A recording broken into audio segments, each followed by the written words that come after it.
We are live, ma'am. Very good evening to one and all of you.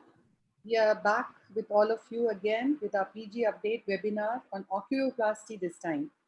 We have tried our best to be as relevant as we could, and we have an expert team to teach you and answer all your essential queries. So please do remain connected with us for our further PG updates, and also visit our website to have a relook on the previous webinars which you might have missed. Our expert panel is the best of the best and has Dr. Grover, who's here to join us, Dr. Usha Kim, Dr. Kasturi, and Dr. Santosh at the helm of it. Our moderators are Dr. Akshay Nair from Mumbai. He's from Aditya Jyoti Eye Hospital with an extensive training in oculoplasty in the premier institutes in India and abroad, has publications in 18 text journals and contributions in many book chapters on oculoplasty, and a reviewer of many journals. Besides, of course, his innumerable achievement awards and accolades. Dr. Harshul and I from ARC would be moderating besides him. So we shall, without delay, go on to our first speaker. It's Dr. Mukesh, a versatile surgeon who needs just no introduction. He's the medical director of CFS Jaipur. He has been the general secretary of Oculoplasty Association of India, has held all the major posts at Jaipur Ophthalmic Society. You name it, he has done it. He has also been the joint secretary of OPAI and been in the management committee of AIOS, besides his innumerable awards and gold medals, both at state and national levels. Dr. Mukesh is going to be talking on lacrimal surgeries and overview. I'm sure it's a very essential topic. So let's all tighten our seat belts and get into the webinar. On to you, Dr. Mukesh. Thank you, ma'am. At the outset, I am thankful to Dr. Chitra and the whole team of ARC, Dr. Harshul and all others for giving me this opportunity and also for giving such nice introduction. I'll be speaking on lacrimal surgery overview. I believe it's a PG seminar. So to present an overview of lacrimal surgery may require 1 or 2 minutes extra. I am being given 10 minutes. So I'll take liberty of using 1 or 2 minutes extra if permitted for that.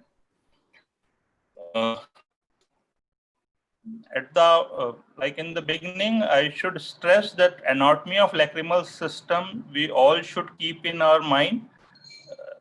The dimensions of lacrimal system, if you talk about canaliculus, it's around 10 millimeter, lacrimal sac 10 millimeter, NLD 10 to 12 millimeter. If you combine all of them, it becomes around 32 to 35 millimeter. Whenever we are attempting a probing in a child, then we should keep this dimension in our mind, and we should never insert our probe more than 4 centimeter in any case. I have seen people piercing probe, piercing floor of nose and entering into the pharynx. So in the beginning, always mark your probe at 4 centimeter. This is your guideline, and you should not be inserting more than this whenever you are doing probing. So anatomy gives you help in many things. We all know about epiphora and lacrimation or pseudoepiphora. Epiphora is watering due to abnormal tear drainage system, and very important finding is in epiphora or in true epiphora, you will have a wet lacus lacrimalis, while in lacrimation or pseudoepiphora, you will have a dry lacus lacrimalis. So in this particular patient, you are seeing a full lake of tear, while here it is dry, though the patient will complain of watering in both the cases. So one can differentiate between true epiphora and lacrimation from a distance itself. There are certain tests which one can do in epiphora evaluation. I will not go into these details, but one important and very simple test is bitter test. This is of great importance in COVID era. Just instill a bitter drop solution, chloramphenicol, typically in conjunctival sac. If patient is able to taste this in 5 minutes, it confirms lacrimal passage patency, anatomical as well as functional both. So you need not to do syringing or any other test. Just put one eye drop and your job will be done. Anatomical tests, syringing, probing, DCG, CT, MRI, we will not go into these details. Functional test, a very simple test which have been devised by us only. Bitter test, this is of great importance. Then fluorescent dye disappearance test, Jones dye test, lacrimal scintigraphy, we all know about it. Dye disappearance test is of great importance in a child, infant especially. You instill one drop of fluorescent dye. If dye does not remain there in the eye, say after 5 minutes or so, passage is patent. If it is there, it means there is some blockage. So this is about evaluation of epiphora. Now I'll come to the treatment or management part of epiphora. In congenital epiphora, you give Krigler's massage typically at least till 6 months of age. Generally, we do it till 9 to 10 months of age, and ideal age of probing for me, it is never less than 10 months, and I do it between 10 to 12 months of age. If it is all on probing, fine. Otherwise, after 3 weeks or so, you can repeat. But before repeating probing, a thorough nasal examination should be there to rule out these nasal problems. And if a common thing is turbinate hypertrophy, for that turbinate in fracture is also simultaneously done. One can do silicone intubation also. If DCR needs to be done, it is never done before 3 years of age, typically after 4 years of age. This is how Krigler's massage should be done. Ideally, you ask a clinician, an ophthalmologist, how to do massage in a case of congenital epiphora. Everyone will tell you in a different manner. So ideally, what should be done is you just stabilize the head of a child and put your index finger, your nail should be facing the cornea, and your finger should be closing the eyelid. You just pull down on the lid so that your finger itself will be closing the lid little bit, and then press it over the sac area and bring it down. So you are stabilizing the head, your finger nail is facing the cornea, and your finger itself is pulling the lid down. Probing, ideal age of probing is 10 to 12 months, though early probing is indicated in congenital mucocele and acute dacryocystitis. One trial of probing, though it is almost mandatory prior to doing a DCR in a child, we do it even up to 7 to 8 years of age, and sometimes we are successful. While probing, always use proper size probe, 0 or 1. Never use thinner probe because there are chances of creating false passage, and direction is downward, backward, and laterally. We all should keep this in mind. And as I stressed out in the initial part of presentation, do not insert more than 4 centimeters of probe in any case. So a brief video on probing. This has to be done under general anesthesia. Intubation is not must, but preparation of intubation should be there in all cases because at time you may require urgent intubation. So then you keep paraffin or some ointment to lubricate your punctum dilator and probe. Lubricate your punctum dilator. Ideally, probing should be done from upper puncta. If it is quite narrow, one can do it from lower also, but ideally it should be done from upper puncta. So just dilate the punctum by your punctum dilator, Nittleschip's punctum dilator. Then use proper size probe, 10 or 1 number. Just hit the bone, pull it slightly towards you, and then change the direction. And this direction is downward, backward, and laterally. Now you are not supposed to insert it more than 4 centimeters. You have negotiated the block. After negotiation, you may do some reaming motion just to enlarge the opening which you have created. And then just for demonstration, we can measure how much probe we have inserted. And in this particular patient, it was I think 35 centimeter or so. Then the syringing is done. There is one peculiar entity which is congenital lacrimal fistula. Previously, a DCR used to be advocated for this. Now, by doing a simple fistulectomy, Dr. Ghosh from RP Center has advocated this. One can get rid of this fistula. So just delineate the fistula. One can do syringing. One can see the fluid is coming out through the fistula. Make an elliptical incision around the fistula. Just dissect out the tract, fistula's tract. And after dissecting out this, one should pass a purse string 6-0 vicryl suture all around the fistula's tract. It becomes pear shape where this tract is communicated to the sac. You have to dissect out till it becomes pear-like. So that will be the communication of fistula's tract with the sac. And at the bottom of pear, just pass this purse string suture on fistula's tract. So you are basically passing a string kind of suture around the fistula's tract at its neck.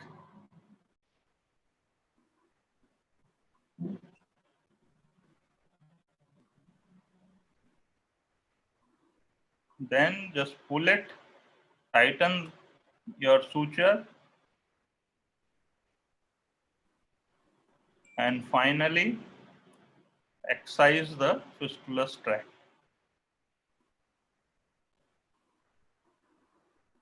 So very simple surgery, and if done correctly, then in 100% of the cases, you will be treating out the fistula properly. Then do remaining suturing in 2 layers.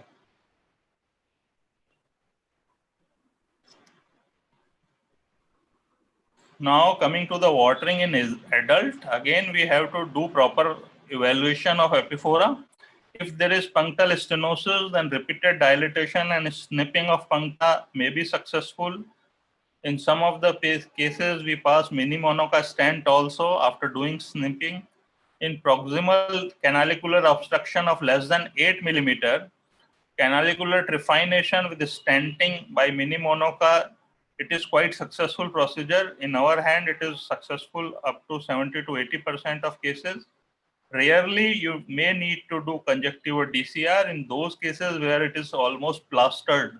The canalicular system is almost plastered. If canalicular obstruction is 8 millimeter away from puncta, then canalicular DCR with intubation has to be done, and one can excise the blocked part under direct visualization. If there is nasolacrimal duct obstruction, then DCR is the procedure of choice unless it is contraindicated. There are certain contraindications of DCR. We'll discuss those in detail little later on. External DCR, it is still considered as gold standard in spite of endonasal boom. It is, I will say, almost, it is only procedure for a failed DCR, laser DCR, or failed endoscopic DCR, or failed external DCR. Though one may do endoscopic DCR in failed sac surgery, but still external DCR will always have an edge in failed surgeries because you can directly see. One can handle fibrous or fistulous cases. Also associated common canalicular blockage may be managed, and it is the most successful single procedure. In DCR, nasal packing, it is a simple thing, but it is of great importance. So I have just highlighted the direction of nasal packing should be superior. It should point out towards the center of orbital roof or middle canthus. Generally, what we do is that we pass our, we insert our nasal pack little medially, and ultimately we land up in pharynx. Dcr incisions, there are 2 incisions. One can give either a curved incision, which is 3 millimeter away from medial canthus, or a straight incision, which is around 10 millimeter away from medial canthus. Angular vein need to be avoided in both the incisions. Generally, it passes between 5 to 7 millimeter from medial canthus, so your incision should not land over the angular vein, otherwise there will be bleeding. The other incision is transcaruncular. A typical case of Dcr surgery. Here I am giving 10 millimeter incision. Though there are select group of people who says that this scarring is quite significant in this distal incision, but I don't find scarring is significant. I never give skin incision by RF cautery. I feel if we give it by RF cautery, definitely there is a little more scarring than when we give it by scalpel. Traditionally, we pass stay sutures, then you just dissect and isolate your MPL, medial palpable ligament. This is your medial palpable ligament. Now you can use your RF cautery. It is not mandatory to cut the anterior part of medial palpable ligament, but if you cut it, you will get more exposure. So this is the lacrimal fossa, and sac has been everted laterally. So once you have done this, then a probe is passed from puncta. This probe will tent up the sac, and then you can incise the sac.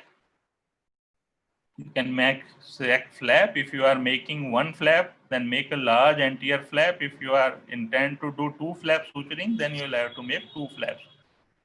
So this is the flap, and this is the probe which has come out after making incision.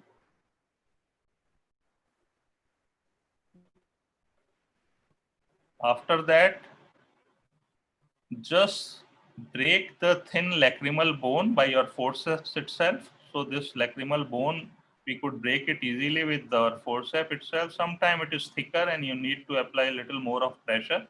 Then you inject some amount of xylocaine with adrenaline inside. That will serve two purposes. One, hemostasis. Second, it will separate the sac also, the mucosa also from coming into the punch, and then punch out the bone. Ideal size of bony opening is around 12 to 15 mm, and it should be directly in opposition with sac. If you make your bony opening little high up, then there will be sump syndrome. Then this is the large mucosal flap which has been created. You can see a large mucosal flap and large sac flap. These flaps are little larger, so I will be removing some part of sac. There should not be any redundancy also in the flap, because redundant flap itself may fall and block the common canalicular opening. So just do the suturing and your surgery part is done. These are some of the points regarding preservation of nasal mucosa. I'll not go into the detail of these. And this is what I was highlighting. Your osteotomy should be directly in opposition with sac. You should not be creating osteotomy which is too high or too low. And ideally, your osteotomy anteriorly should include anterior lacrimal crest. Posteriorly, it should not include posterior lacrimal crest. It should remain little away from this. Superiorly, little above the MPL ligament insertion, and inferiorly at the lower limit of lacrimal fossa. So it is around 12 to 15 mm size. You have got liberty of moving little anterior and inferior. In case your mucosal flap is less, then you can go little more superiorly and little more inferiorly, but do not go posteriorly more or superiorly more.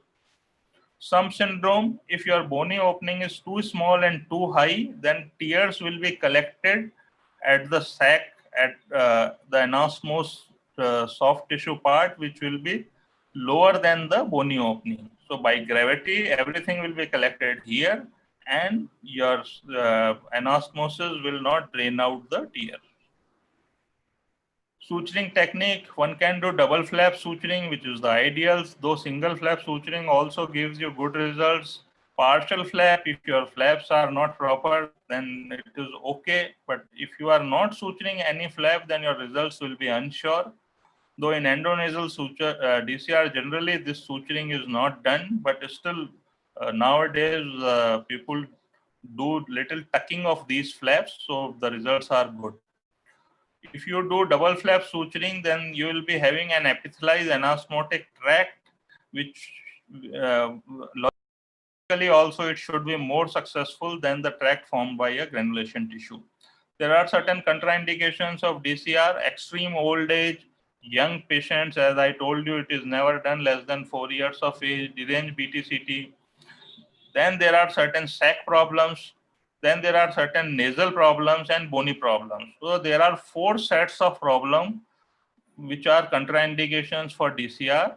One general set like extreme of age, deranged BTCT, then sac problems like granulomatous infections of sac, TB, syphilis, rhinosporiosis, fungal infections, etc. Tumor of sac, very small fibrous sac. Nasal problems, if you are having polyp of nose, tumors, severe DNS and severe atrophic rhinitis. Bony problems, if there is extensive callus formation or fibrous dysplasia or craniosynostosis. So in all these conditions, DCY or DCT becomes an indication, dacrocystectomy, except of this. In infant less than 4 years of age, we do not do any sac surgery. Generally, we do probing. Then there is another surgical problem which is related with lacrimal system, canalicular repair, very commonly encountered problem. So I included this also here. I'll take 1 or 2 more minutes. You just dilate the puncta.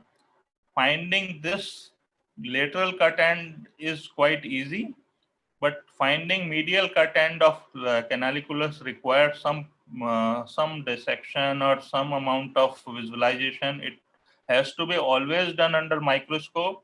If finding this is difficult, then one very good thing is you can inject Tryphon blue dye from opposite puncta, and this will nicely delineate your cut end of canalicular. Previously, we were using methylene blue, but that used to create messiness in whole of this area. Tryphon blue will give you right amount of contrast. So this is the cut end of canaliculus, which can be easily delineated. Then you put in mini Monoca stent after cutting it. It should not be too long. Generally, I do not place it more than 12 to 14 mm of mini Monoca stent inside. I do not want dangling this tube dangling inside the sac. So you just thread your mini Monoca stent with the distal cut end, then pass some pre-placed sutures in the pericanalicular area. Do not tighten them. If your stent come out here, do not worry. Just thread them again.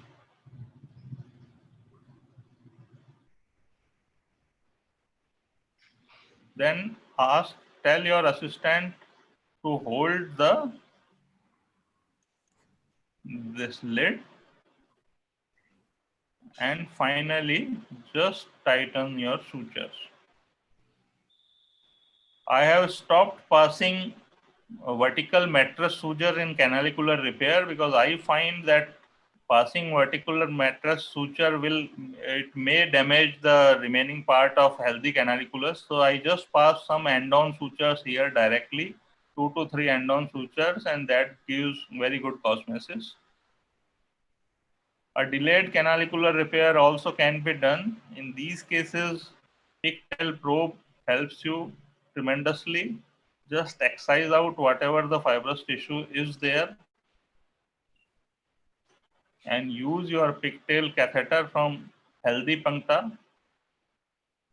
Pass out some non-absorbable suture, and you can later on thread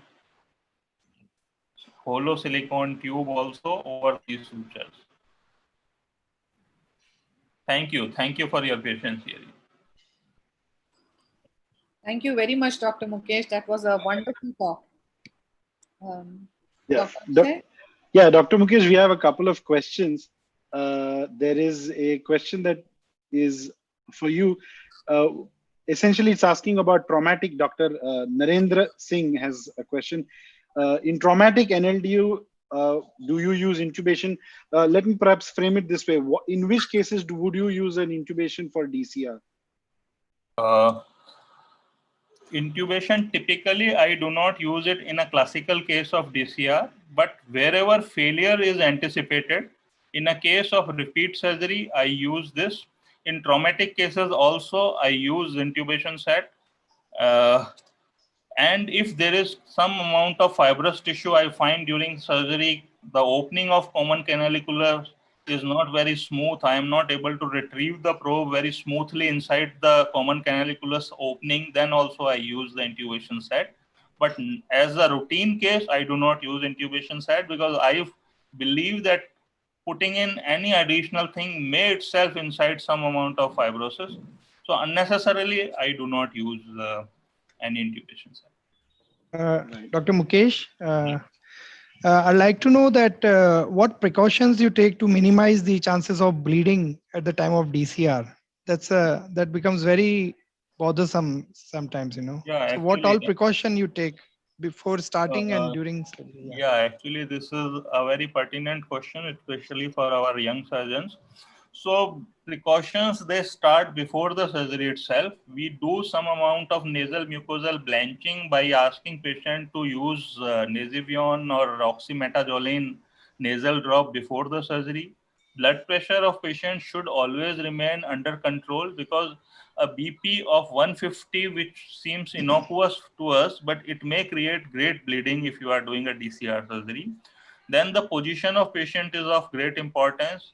Always head end should be elevated by around 20 degree or so. Again, this will help you greatly, though we do not realize the importance of this, but this is also of great importance. And then after doing it, we inject xylocaine with adrenaline. Always give it some time. Do not start your surgery immediately after injection. Give at least 7 to 10 minutes for adrenaline to act. Then start your surgery. Keep your anatomical landmark in mind. Try to visualize the angular vein. In many of the patients, you can actually see it over the skin. So if you are able to see it directly, then avoid making incision over it, or else you have to make incision either medial to it or lateral to it, as it was highlighted. After that, once you are doing your surgery, then while making bony opening, your bony opening should not, it should be within the planned landmarks. It should not be quite posterior. If you are going quite posterior, then sometime you may have bleeding from ethmoid vessels, which is very troublesome. If you are going quite superiorly, then there is a plexus of blood vessel, fine plexus of blood vessel between nasal bone and the sphenoid process of maxilla, then also bleeding may occur. So you have to take in account about the anatomical landmark. Also, your packing is of great importance. Direction of pack should be towards medial canthus. It should not be going inside the pharynx. Then your opposition will not be there. So I think by keeping these things in account, one can get rid of bleeding. Always keep your suction with you. It will help you in case of bleeding, and some amount of bone wax and gel foam also should be there with you. In case of heavy bleeding, you can really take help of them. One last question before we go on to our next speaker. During this COVID times, what modifications you have had to do for lacrimal surgeries? Well, madam, during COVID time, ideally we should not be doing lacrimal surgeries. We should be avoiding it because we are working into the directly infected area, infected with COVID-19 if patient is infected. If at all you need to do it, you have to do it after doing 2 cases of COVID-19, two tests of COVID-19 around 48 to 72 hours apart. Then only take patient for SAC surgeries, and always use betadine copiously, 0.5 to 1.5% to 1% betadine inside the sac. Also wash it do a proper syringing with this diluted betadine so that your whole lacrimal system is washed off with any amount of bacteria. So these are the things which you can take into account, but repeatedly, the only problem is that you can do betadine irrigation initially during your surgery, but while doing surgery also there may be virus secretion through the tract. So ideally, you should be avoiding cases of DCR during this time. And if you are you have to do sac surgery, then do it after 1 or ideally after 2 negative COVID tests.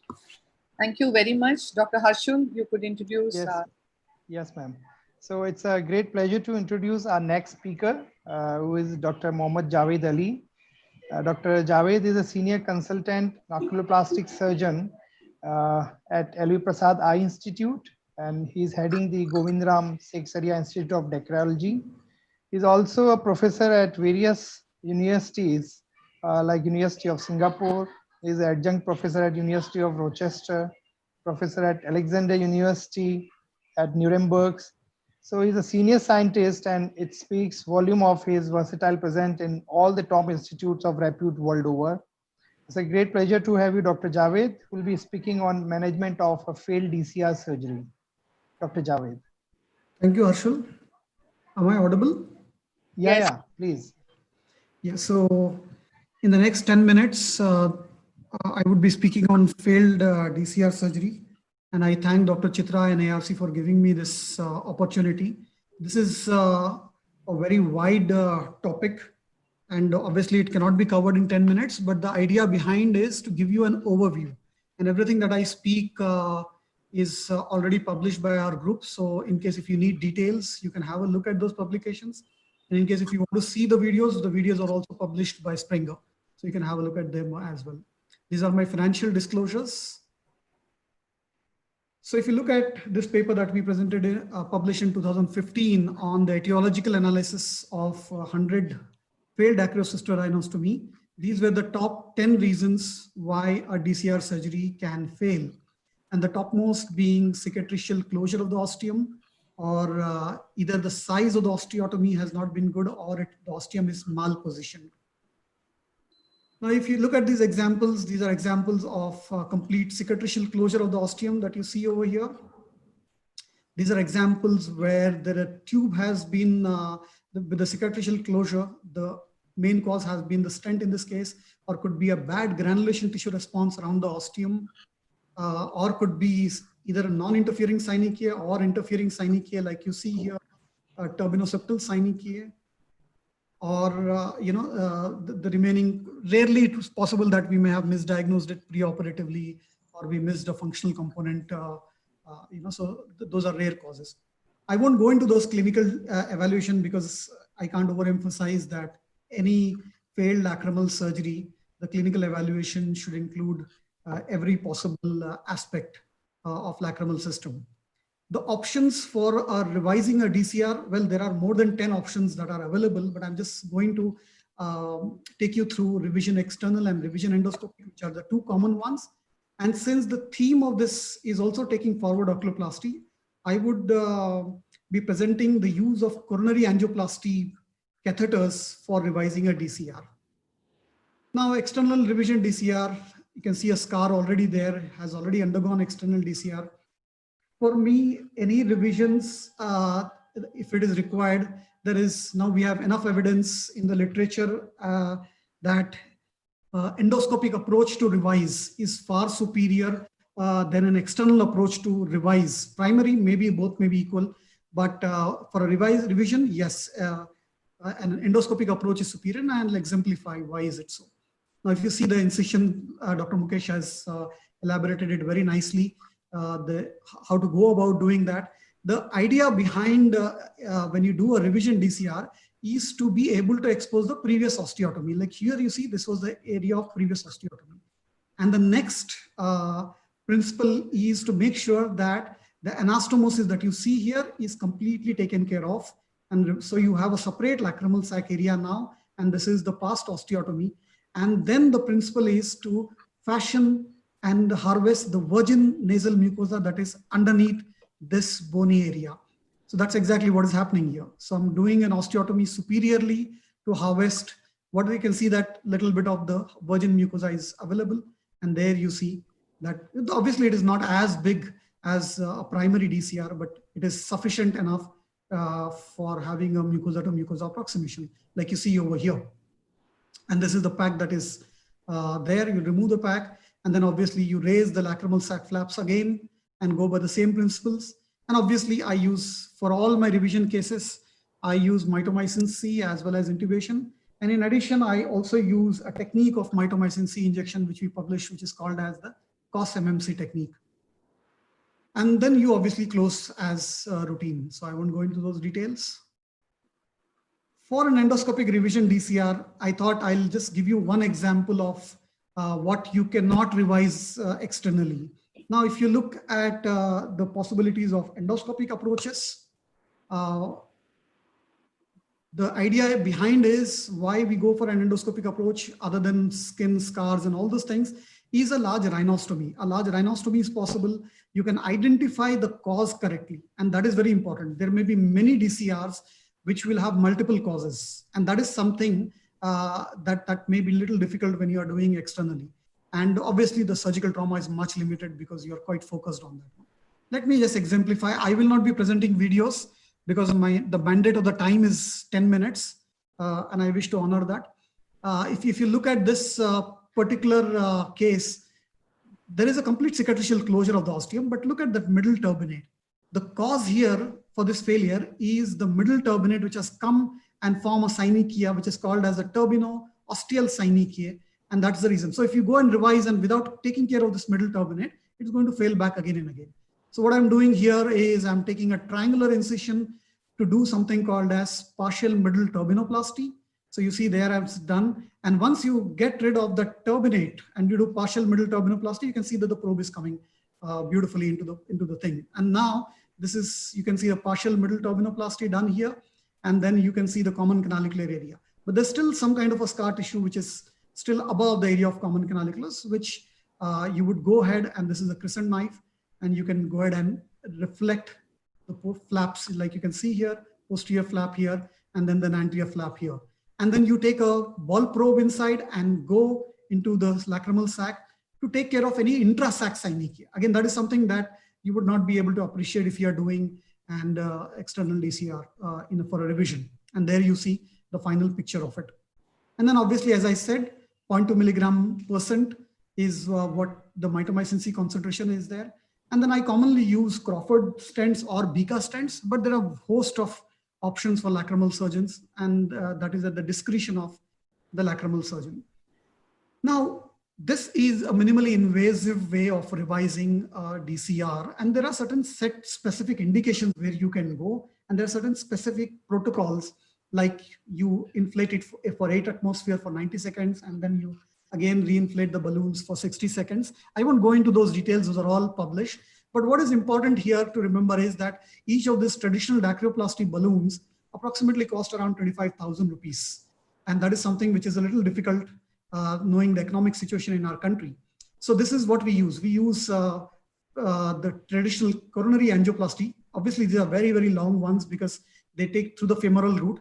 But we have published enough evidence on the utility of it. And the advantage is that you can do it for 4,000 to 6,000 rupees. So it's like 1/4 of the cost. I'll just give you an example of this case where not only there's a cicatricial closure, but there is an internal common opening threatening granuloma, which is there, which is also another cause. So what I'm doing is I'm going to get rid of the granuloma. I've aspirated the granuloma. So what do you see now? You see that the ostium is all cicatrized, and but there's the edges of it are all having granulation tissue. And even if you do a fantastic surgery, and if you don't recognize this little granulation tissue here, it's going to fail, meet the same fate. So what I'm going to do now, I'm going to do something called as silver nitrate cautery. So the silver nitrate cautery is done all around so that the granulation tissue will not recur. And there you see the probe coming up. And then this is the balloon that I'm using. This is a 3 millimeter balloon that I'm going to place in that area. And then you see how beautiful it looks at the end of it. At the end of it, this is the ostium. And you have hardly cut any tissue. You have not cut anything here. And you're able to achieve this thing. And then you see fluorescence is positive. And then you place intubation. And then this is what I'm doing is a circumostial mitomycin C injection to reduce the healing process. These are a few of the papers that we have published on this, so you can have a look at that.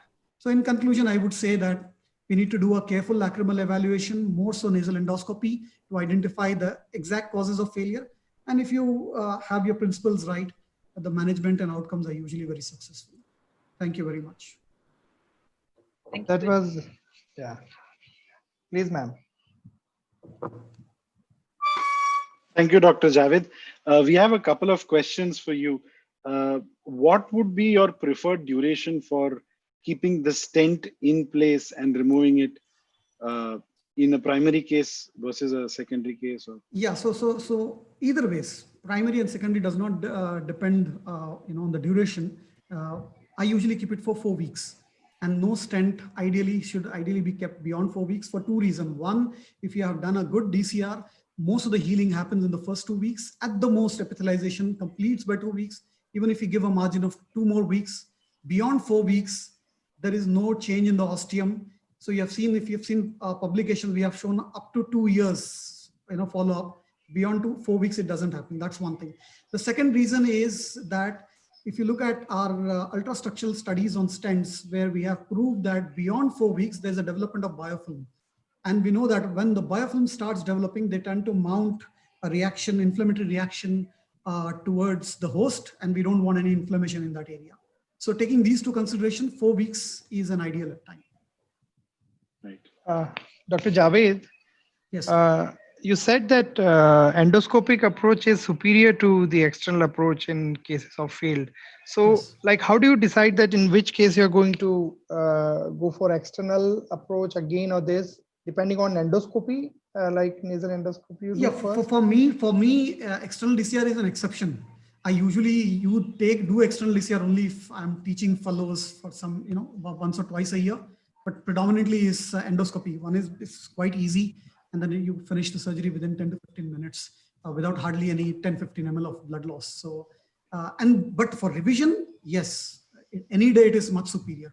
And if you look at the current evidence that is coming up from the Australian groups who have, my career is around 10 years. But if you look at those people whose career has been like 20, 30 years, they have now started publishing papers where even for a long course, if you look at somewhere outcomes beyond 5 years, even for primary surgery, now endoscopic surgery has a little edge over an external. I think we have some very senior oculoplastic surgeon, also Dr. Grover, Dr. Kasturi. Let's take their opinion also on this point. Yeah. May I ask Dr. Javed? Dr. Javed? Yeah, Kasturi. Very nice presentation. Congratulations. Javed, have you come across any case of nasal synecdoche? And if you have come across, how did you manage? Because those are real challenging situations.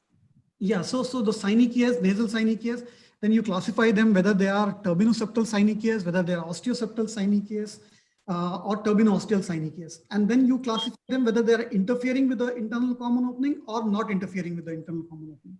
If they are not interfering with the internal common opening, then what you simply can do is once you do a good synecholysis, then either you cover it with amniotic membranes, both the sides, or if you don't want to cover with amniotic membranes, you get specific silicone sheets, very thin, fine silicone sheets that you can take it onto the septum and then suture it over there so that, it interferes with the reformation of the synecdoche. And secondly, you have mentioned the silver nitrate, like it really works for the granulation tissue. So how do you apply the silver nitrate? Do you apply it in a roll gauze or you just flush it? So I usually use silver nitrate sticks. Previously, people used to apply it on the gauze also. Nothing wrong with that. But silver nitrate sticks are very, very comfortable and very designed for an endoscopic approach. The only thing is that you should avoid keeping the endoscopy light when you are taking that inside, because light tends to activate the silver nitrate over there. So once you enter it, just have a look and then apply it exactly at that point. And it's quite beautiful in avoiding recurrence of granulomas. Thank you. So shall we go on to sir? Yeah. Thank you. I think Javed has covered the subject of failures very well. he's given the causes and he's told us about the management. I have experience only with external revision DCRs, and his technique was exactly the technique that we use. I think what I would take the opportunity to do is to point out 3 most important things that we ask for postgraduates, because this is a postgraduate teaching exercise. 3 most important things that I would ask in the Viva. One is, I think the answer that I get incomplete very often is, when a probe is given, what are the indications? You must start from diagnostic first. Talk about the diagnostic indications and then talk about the therapeutic indications. Second common instrument in Viva that you get is a punch. And the question that is often asked is, there are 2 questions. One is the size of the ostium, which has been adequately explained. It's best to explain it in terms of the landmarks rather than any particular size, and that should serve as a very good answer. The second thing that is often asked is the anesthesia. So you should know about the blocks, the intratrochlear, possibly intraorbital, and the local infiltration in addition to nasal and topical. So mention those things. I think that will be the most important thing. And lastly, about the failure, causes of failure, which have been beautifully covered by Javed, and the management. Very briefly, primarily the causes of failure. So those are the commonest questions that a postgraduate will face in his Viva. Thank you. Thank you, Dr. Ashok. Nice to have you join us. Thank We you. shall now go on to our next speaker, Dr. Vidya, who's a consultant cataract and oculoplasty at the Eye Foundation. A very vibrant presence, very involved and driven with a penchant to deliver her best. So she is going to be delivering a talk on eyelid abnormalities, how to evaluate it. On to you, Vidya. Thank you, ma'am, and very good evening. I shall be presenting to you on the evaluation of the eyelid malposition. Basically, I'll be taking you through ptosis, entropion, and ectropion evaluation.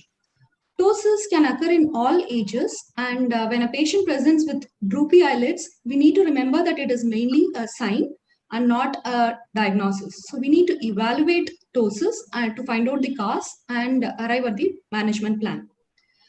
History is very important. The age of onset usually helps us to classify the ptosis into a congenital one and an acquired one. The history of diurnal variation and double vision usually points out towards the diagnosis of neuromuscular junctional disorders like myasthenia.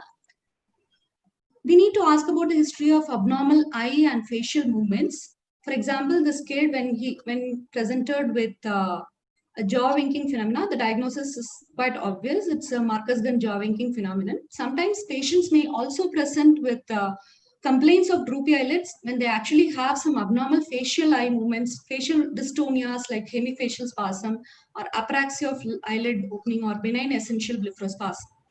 History of trauma is very important. It can cause ptosis in a variety of ways, like a levator disinsertion or a third nerve palsy. History is again important. When this child presented to us with droopy eyelids, he also gave history of double vision in up gaze. So we went ahead with scanning, which showed a fractured fragment which is impinging on the superior rectus, causing elevation deficit. So history is again all important in proper diagnosis. History of orbital surgeries and lid surgeries, again very important. When we have failed surgery like this, the patient is not happy with the outcome, we need to carefully evaluate the primary surgical plan. What we see here is a globe hypotropia, that is gross elevation deficit, and also he has Marcus-Gunn jaw winking phenomenon. A simple frontalis sling alone will not take care of this kind of complex situation. History of repeated lid swelling, as in this lady who has got repeated inflammatory lid swelling causing some skin changes, atrophy of fat, and levator dehiscence. Diagnosis classical blepharophymosis. Family history is very important. Again, we have familial syndromic ptosis conditions like blepharophymosis and myotonic dystrophies, which can run in families. We should not forget asking about the use of contact lens and the recent use of injection botulinum toxin when a patient presents with ptosis. Use of anesthetic agents and its adverse reaction in the family in the past we need to document that properly. History of bleeding tendencies is again important history. Systemic history is very important. Patient may not bother to tell us about recent onset of dysphagia or a climbing difficulty to us, to ophthalmologists when they present for lateral ptosis evaluation, but that could be a clinching point in ocular myasthenia or myasthenia gravis. When we do our ophthalmic evaluation, we should start with checking vision and recording it. We need to discuss, many of these patients can also have astigmatism and amblyopia, and that has to be clearly discussed with the patient before we intervene surgically.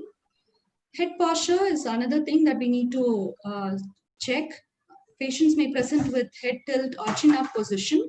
In severe ptosis, we can find some compensatory mechanisms like brow elevation or chin up position to clear the visual axis. The presence or absence of lid crease is another important point. The absence of lid crease usually points out towards the congenital ptosis, and the high or receding lid crease points towards the aponeurotic type of ptosis. On down gaze, when we examine, if the patients with congenital ptosis, usually there is lid lag on down gaze. That is because of the dystrophy of the levator muscle. Whereas in case of aponeurotic ptosis, there is lid droop on down gaze. Ocular movements are very important so that we do not miss out on congenital complex ptosis and the neurogenic ptosis, the worrisome part of the ptosis. For example, in this patient, a classical congenital monoocular elevation deficit, wherein there is globe hypotropia and there is elevation deficit. So here the management plan would be to correct the hypotropia first, followed by ptosis correction. The neurogenic ptosis is one thing that we should not miss.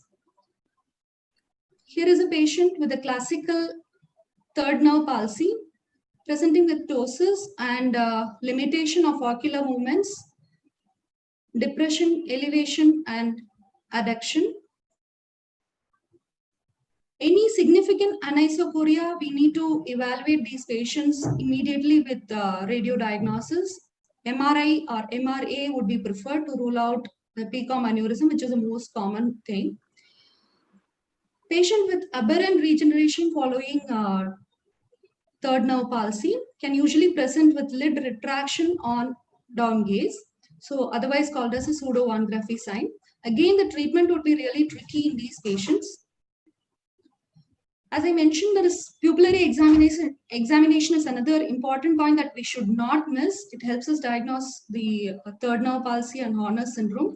Phenylephrine test is useful in case of mild ptosis or patients presenting with Horner syndrome. Corneal sensation and dry eye evaluation should be to complete the ptosis evaluation. Bell's phenomena is very important. If there is poor Bell's phenomena, we might have to defer ptosis surgery at all. When the history is inconclusive, we might have to review the old photographs to get a clear idea about the onset of ptosis. Moving on to the quantification of ptosis with simple measurements like this, the palpebral fissure height, wherein we do with a simple ruler from upper eyelid to the lower eyelid across the pupillary reflex, that gives us the approximate height of the palpebral fissure height. And the difference between the two eyes usually gives the amount of ptosis. The second important measurement that we make is a marginal reflex distance 1, which is measured from the lid margin, upper eyelid margin to the light reflex. Normally it would be around 4 to 5 millimeter. Another important measurement would be the marginal reflex distance 2, which is done from the corneal reflex to the lower eyelid. So this is the marginal reflex distance 2.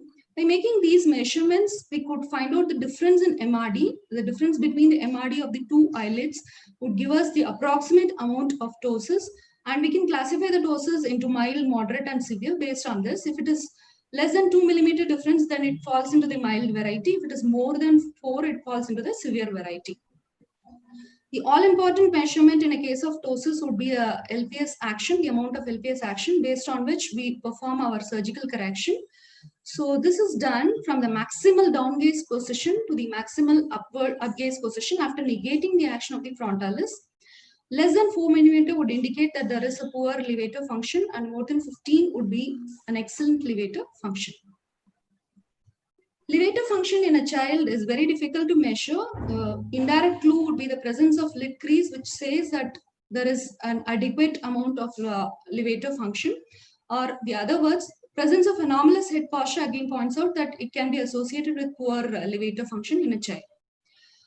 When we are suspecting neuromuscular junctional disorders like ocular myasthenia, simple tests like an ice pack test would be helpful, like wherein we make all ptosis measurements, then keep ice pack over the closed eyelid for about 2 minutes, redo the ptosis measurement. Any improvement in ptosis by about 2 millimeters usually points out that there is an associated ocular myasthenia. Another simple test would be to do a fatigue test, wherein we ask the patient to look up for about 30 seconds without blinking. The prolonged upgaze usually worsens the ptosis if it is ocular myasthenia, as in this patient.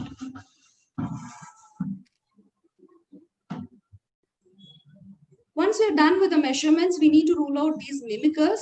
One is the contralateral eyelid retraction, as we get to see in thyroid eye disease.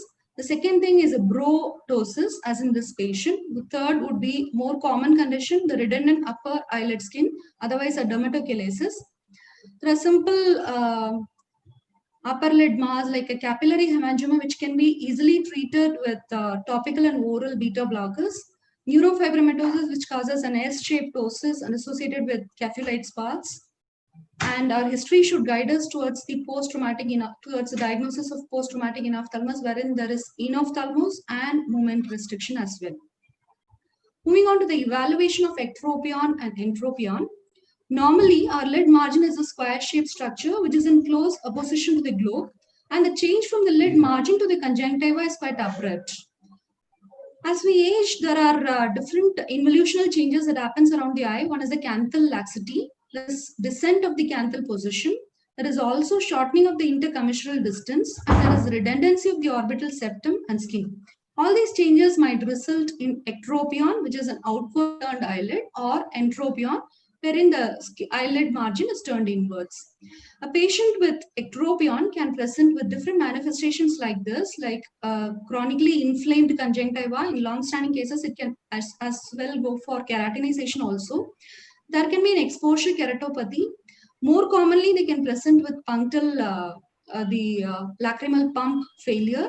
And sometimes there can be post-traumatic conditions. We can expect this kind of cicatricial ectropion, wherein a scar is tend to pull the lid margin outwards. The entropion, which is more symptomatic than ectropion, can usually present with this kind of bunched out lower lid tissue, wherein there is overriding of this preseptal orbicularis over the dorsal orbicularis. There can be ocular inflammation because of the constant rubbing of the eyelashes against the globe. There can be also the canthal dehiscence from its normal position. And when we examine closely, we can have a deeper pharyngeal area, and there is an yellowish line which says there is detached inferior retractors. Many of these patients can also have fat atrophy and enophthalmos as well. Mind you, these kind of changes are expected in involutional entropion, which usually affects the lower eyelid. But if we get an upper eyelid entropion, we need to carefully examine the eyelids and conjunctival surface for symblepharon formation like this to rule out other cicatricial conditions involving the conjunctiva. Very simple test that can be done to evaluate the thing would be to assess the medial canthal laxity, wherein we pull the lid laterally, and lateral canthal laxity, and lid distraction test where we pull the lid outwards, and anything more than 6 millimeters usually says that there is horizontal laxity. The other simple test would be to do a snapback test, wherein we pull the lid outwards and allow it to snap back to its original position. If it doesn't snap back to its original position without a blink or it takes some time to go back to its original position, that again indicates that there is horizontal lid laxity. So to conclude, by doing a detailed evaluation, we can find out the type of malposition that we are dealing with. By performing the relevant clinical test, we can assess the severity of the condition, and also we can exclude the mimickers. We can formulate a proper management plan which would be successful cosmetically and functionally. Thank you. Thank you, Dr. Vidya. will talk. Dr. Akshay? Yeah, I think one of the questions that we have received is, what is the preferred management plan in Marcus gun ptosis, in basically ptosis with Marcus gun phenomenon? I think Madam is going to cover that part of it. Dr. Usha Kim will be covering that anyway, but Marcus gun jaw winking phenomena, we need to check the flutters and we need to discuss with the patient that we may not be able to abolish the Marcus gun jaw winking phenomenon completely. The preferred management would be to do a levator disinsertion followed by frontalis link. That would be the procedure of choice. Right. Dr. Usha, do you have any question to ask? PG related? No, I think I will subsequently cover the management. So if you can stop sharing, Vidya, I can. Yes, ma'am. Okay. Dr. Harshul? So, yes, ma'am. So, it's a great honor and privilege to introduce Dr. Usha Kim. Dr. Usha Kim heads the Department of Orbit, Oculoplasty and Ocular Oncology at Arvind Eye Hospitals. She underwent specialized training in this field under guidance of Dr. William Stewart at University of California, USA. In 1998, Dr. Usha Kim started the department at Arvind Eye Hospital, Madurai, and under her leadership, in the last 20 years, this clinic has seen more than 5 lakh patients and performed more than 1.2 lakh surgeries. And so making it among one of the largest units for orbit and oculoplasty in the world. And she's also deeply moved by the plight of helpless patients who discontinue treatment because of ocular cancers for want of money. So Dr. Usha set up a Ring of Hope initiative in 2004. Till date, more than 7,000 patients have been treated free of cost under this program. She is also involved in key leadership position at Arvind Eye Care System. She is director of the Allied Ophthalmic Personal Training Program. And she is currently, we all know, the president of Oculoplastic Association of India. She is also involved in genetic research pertaining to retinoblastoma. She has more than 63 publications to her credit, and she has received many prestigious awards. Dr. Usha Kim. She'll be giving an overview on eyelid surgeries. You are muted, Dr. Usha. Can you unmute yourself? Can you unmute? Dr. Usha, we can't hear you. Can you unmute yourself? No. Mr. Sunil, can you? Just Yes. a second. Yeah, I'm. Yeah. Is it audible now? Yes. I'm sorry about it. So now I think I'd like to thank Dr. Chitra and the ARC team, and thank you for that kind introduction. It's a privilege to be part of this wonderful meeting. Though an extensive topic, I think I'll try to do justice in the time given. So let me start off with the slide. So the fundamental principles that I'd like to emphasize on would be a careful detailed history and give utmost respect for the functional requirement of the eye, pre-operative patient evaluation, which Dr. Vidya has done very well. The documentation becomes extremely important. Selection of the appropriate surgical procedure, type of anesthesia plays an important role, and of course the post-operative care cannot be undermined. So let's go straight to the different aspects of the congenital entropion. I'll be demonstrating the video because I'll make it fast now. So this is a particular case where there is a congenital entropion. Over here, I'm going to do a simple V's procedure to correct the entropion. You do a full thickness cut just below the tarsal plate and make sure that you don't go too medial because you'll cause a punctal eversion. Pass the suture through the skin orbicularis and then lower end through the conjunctiva and the orbicularis. Similarly, 3 such sutures are being passed, and then ensure that you don't evert too much of the punctum on the medial aspect. And make sure that there is a slight overcorrection so that it is becomes normal over a period of time.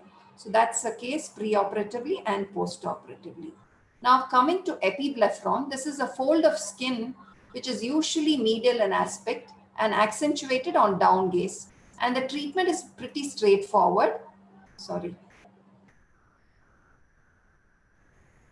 So here you just have to excise a portion of the skin and orbicularis on the medial aspect and apply sutures. So sometimes you can just leave it alone. Over a period of time, this epiblepharon gets corrected. But when it causes a corneal problem, then you ought to do a surgical procedure. So that's basically what it is about.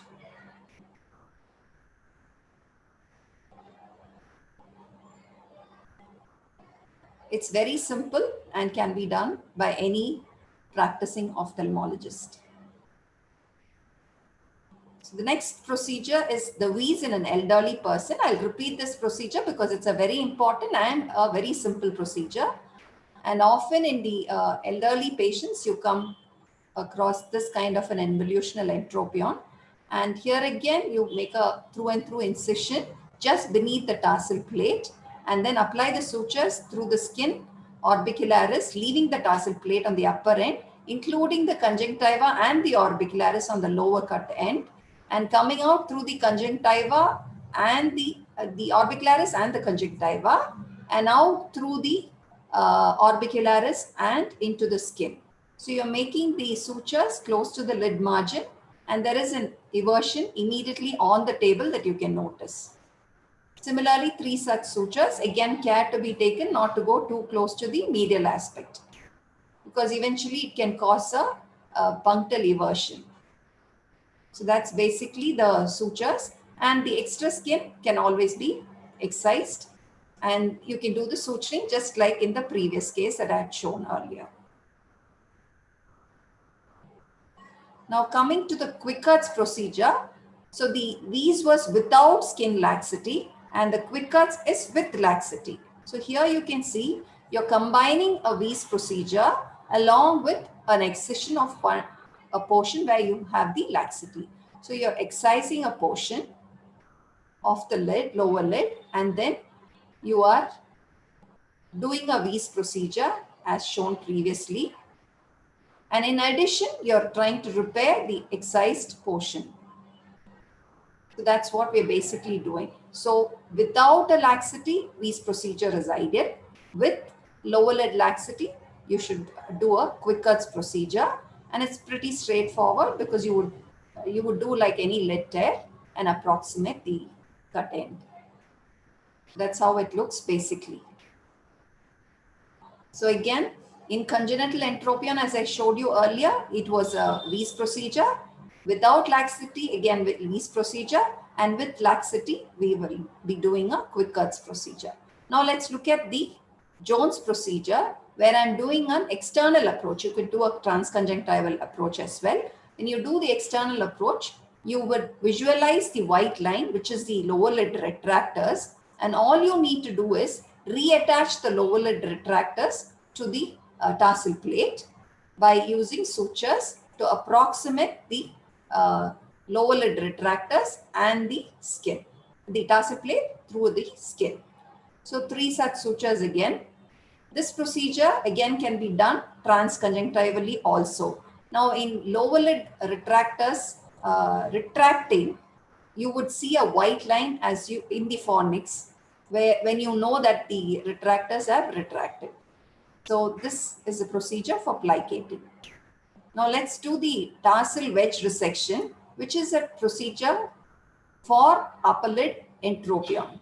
Here you need to excise a portion of the tarsal plate,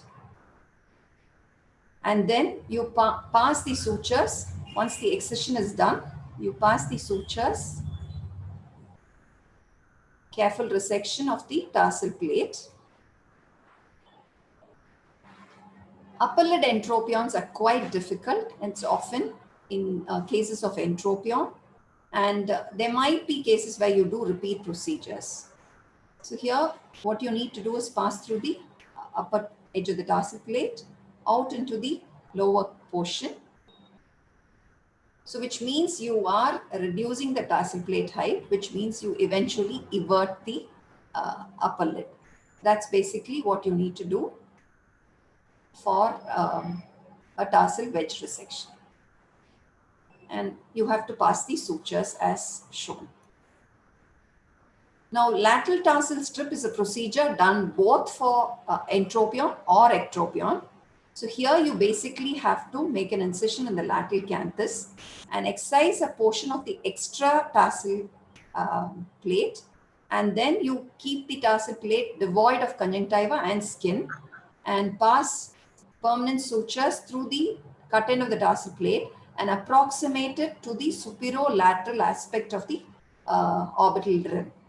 And that's how it basically is repositioned.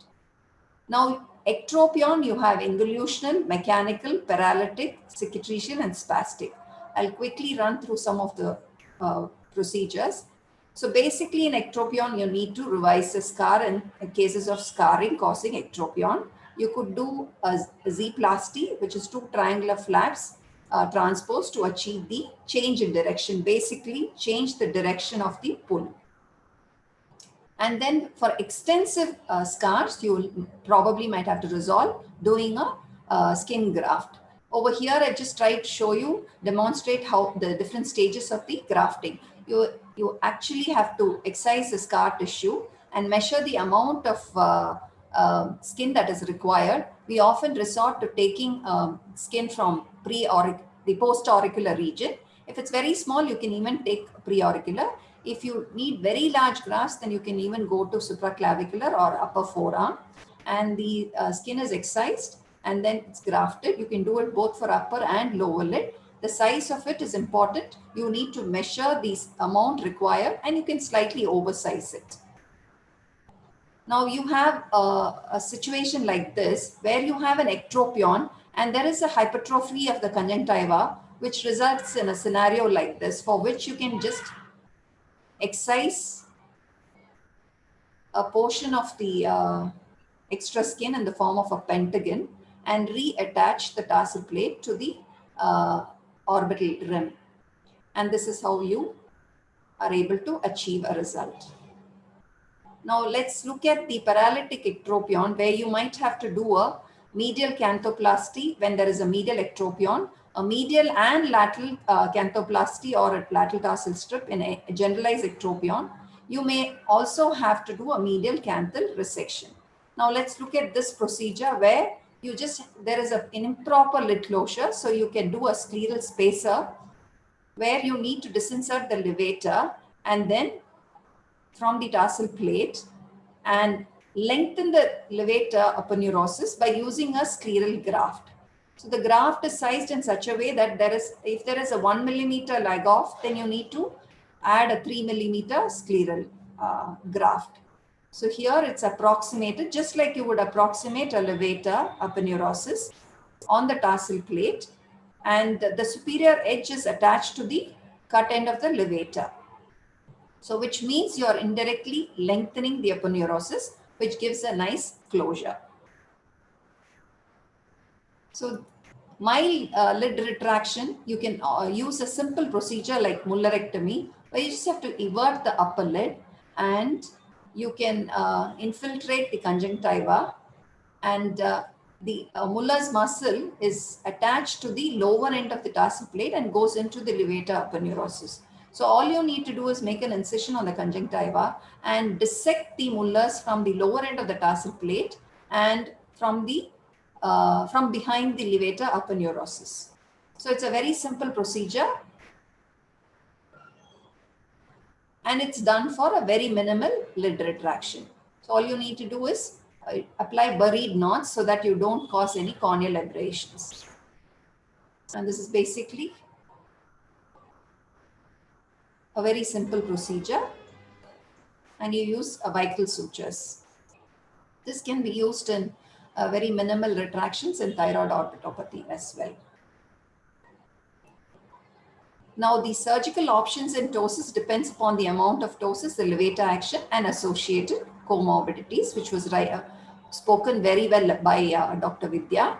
So the gold standard for a congenital simple ptosis is a frontalis suspension, which I often use silicone material. There are many advocates of fascial latta, but I prefer silicone because it's very simple and straightforward.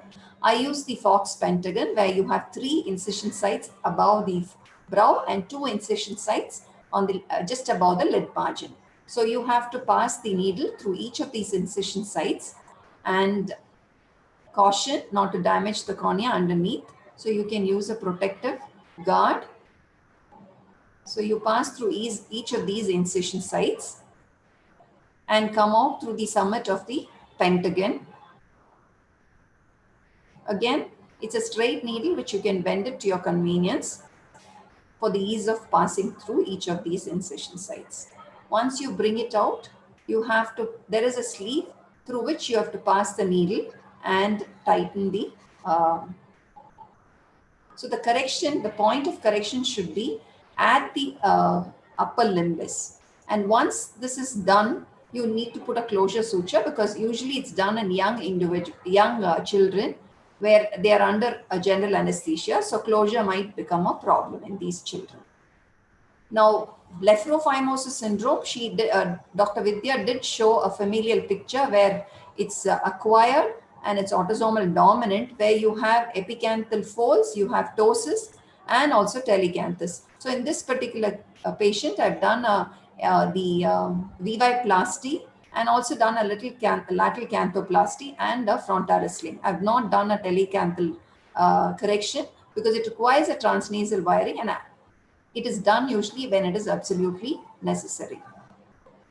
Now, as somebody asked, what do you do for a Marcus gun jaw winking? Here is a patient who has a jaw winking phenomenon and the flutter is significant and the patient needs a correction. So what do we do here? Here we do a skin crease approach where you have to disinsert the levator and you have to excise a large portion of the levator so that it doesn't go and reattach, and then you do the closure.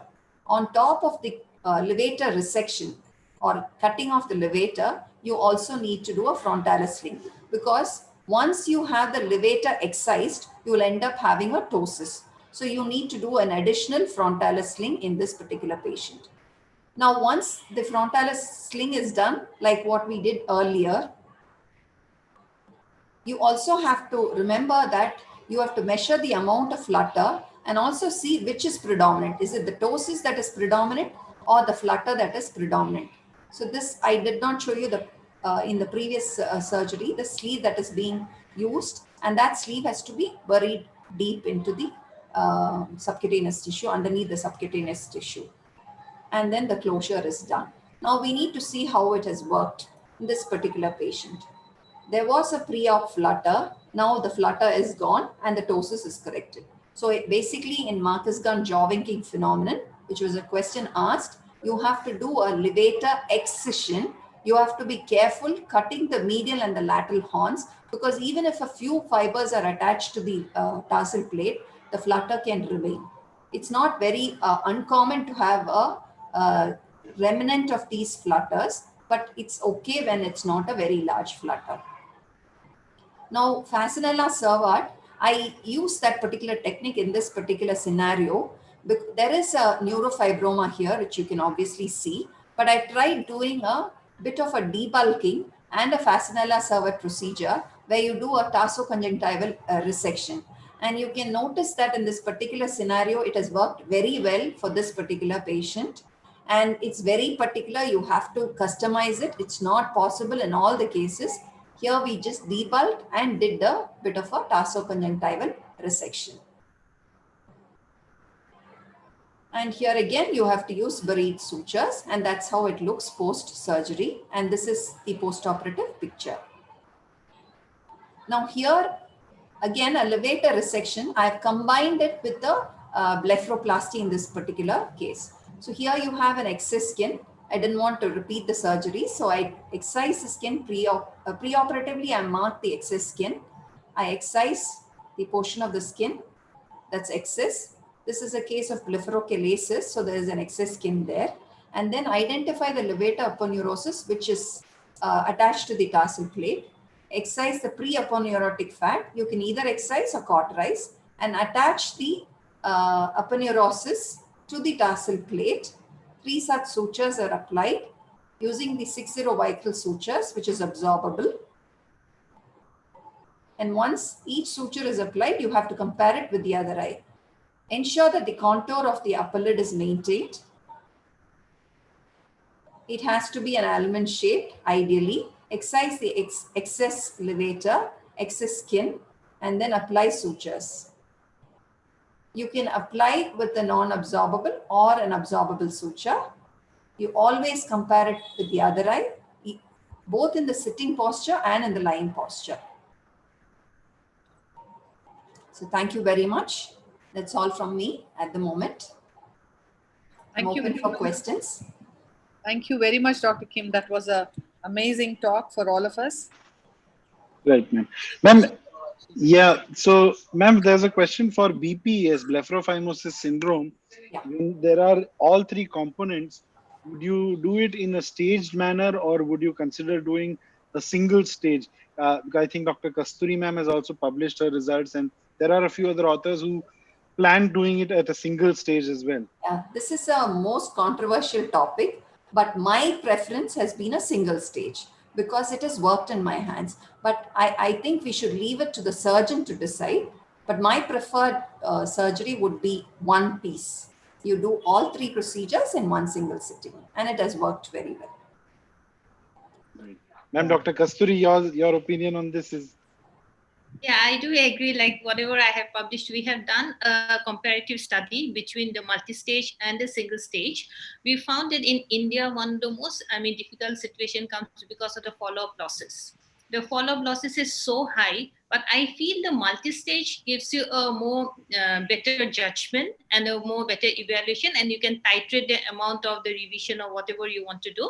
But because of the follow-up losses, we started doing single stage, and we found that there was no much difference between the two. But if you ask me, definitely multi-stage gives a better judgment and better result. But single stage is also an option. I do agree with Kasturi on one point. See, what happens is when we try to correct the epicanthus, you have an obvious ptosis which is exaggerated.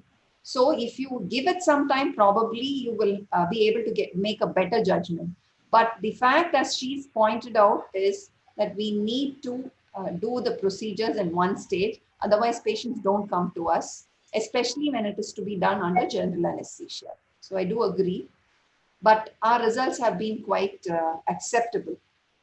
I have a question, not a PG related question, but when you are counseling a patient for a functional lid malposition problem, against when you are advising a cosmetic blepharoplasty procedure, don't you think the way you talk to the patient is very different? Absolutely. There is no doubt about it, because the expectation of the patient is like she would have a picture of some movie actress who's got all the very good features, but you will have to moderate the expectations and counsel them with the preoperative pictures and the some of the postoperative pictures as well. So counseling is the key to success. And always it's said that preoperative more talk and post-op less talk.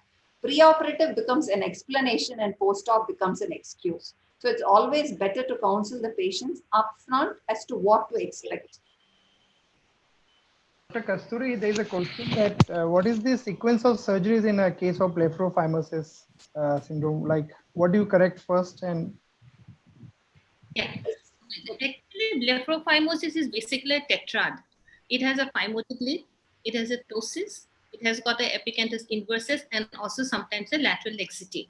So what we basically do, like the first is you need to correct this hypertellurism or the telecanthus. So my first is always, I see the amount of hypertellurism, I measure it.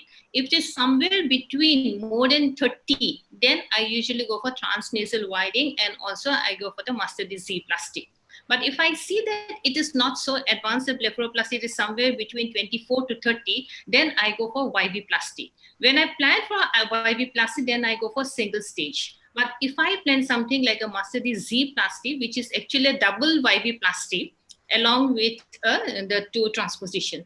And along with that, I do a transnasal widening. So that is number 1 I do. And then in the same time, because of the phimotic lead that we see, sometimes I also do a lateral conjunctivo plus a canthoplasty. That is very essential to increase the horizontal width of the eye.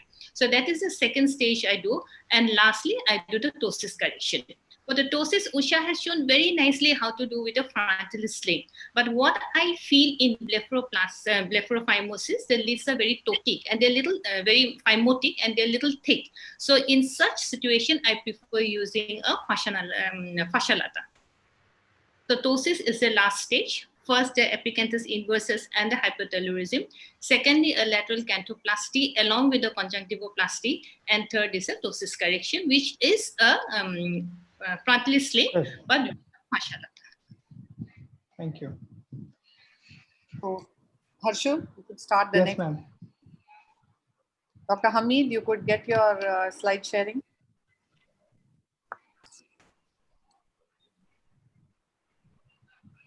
Yeah, so it's a pleasure to introduce Dr. Hamid, who is our next speaker, and he'll be speaking on evaluation of proptosis, which is a very relevant topic for our PGs.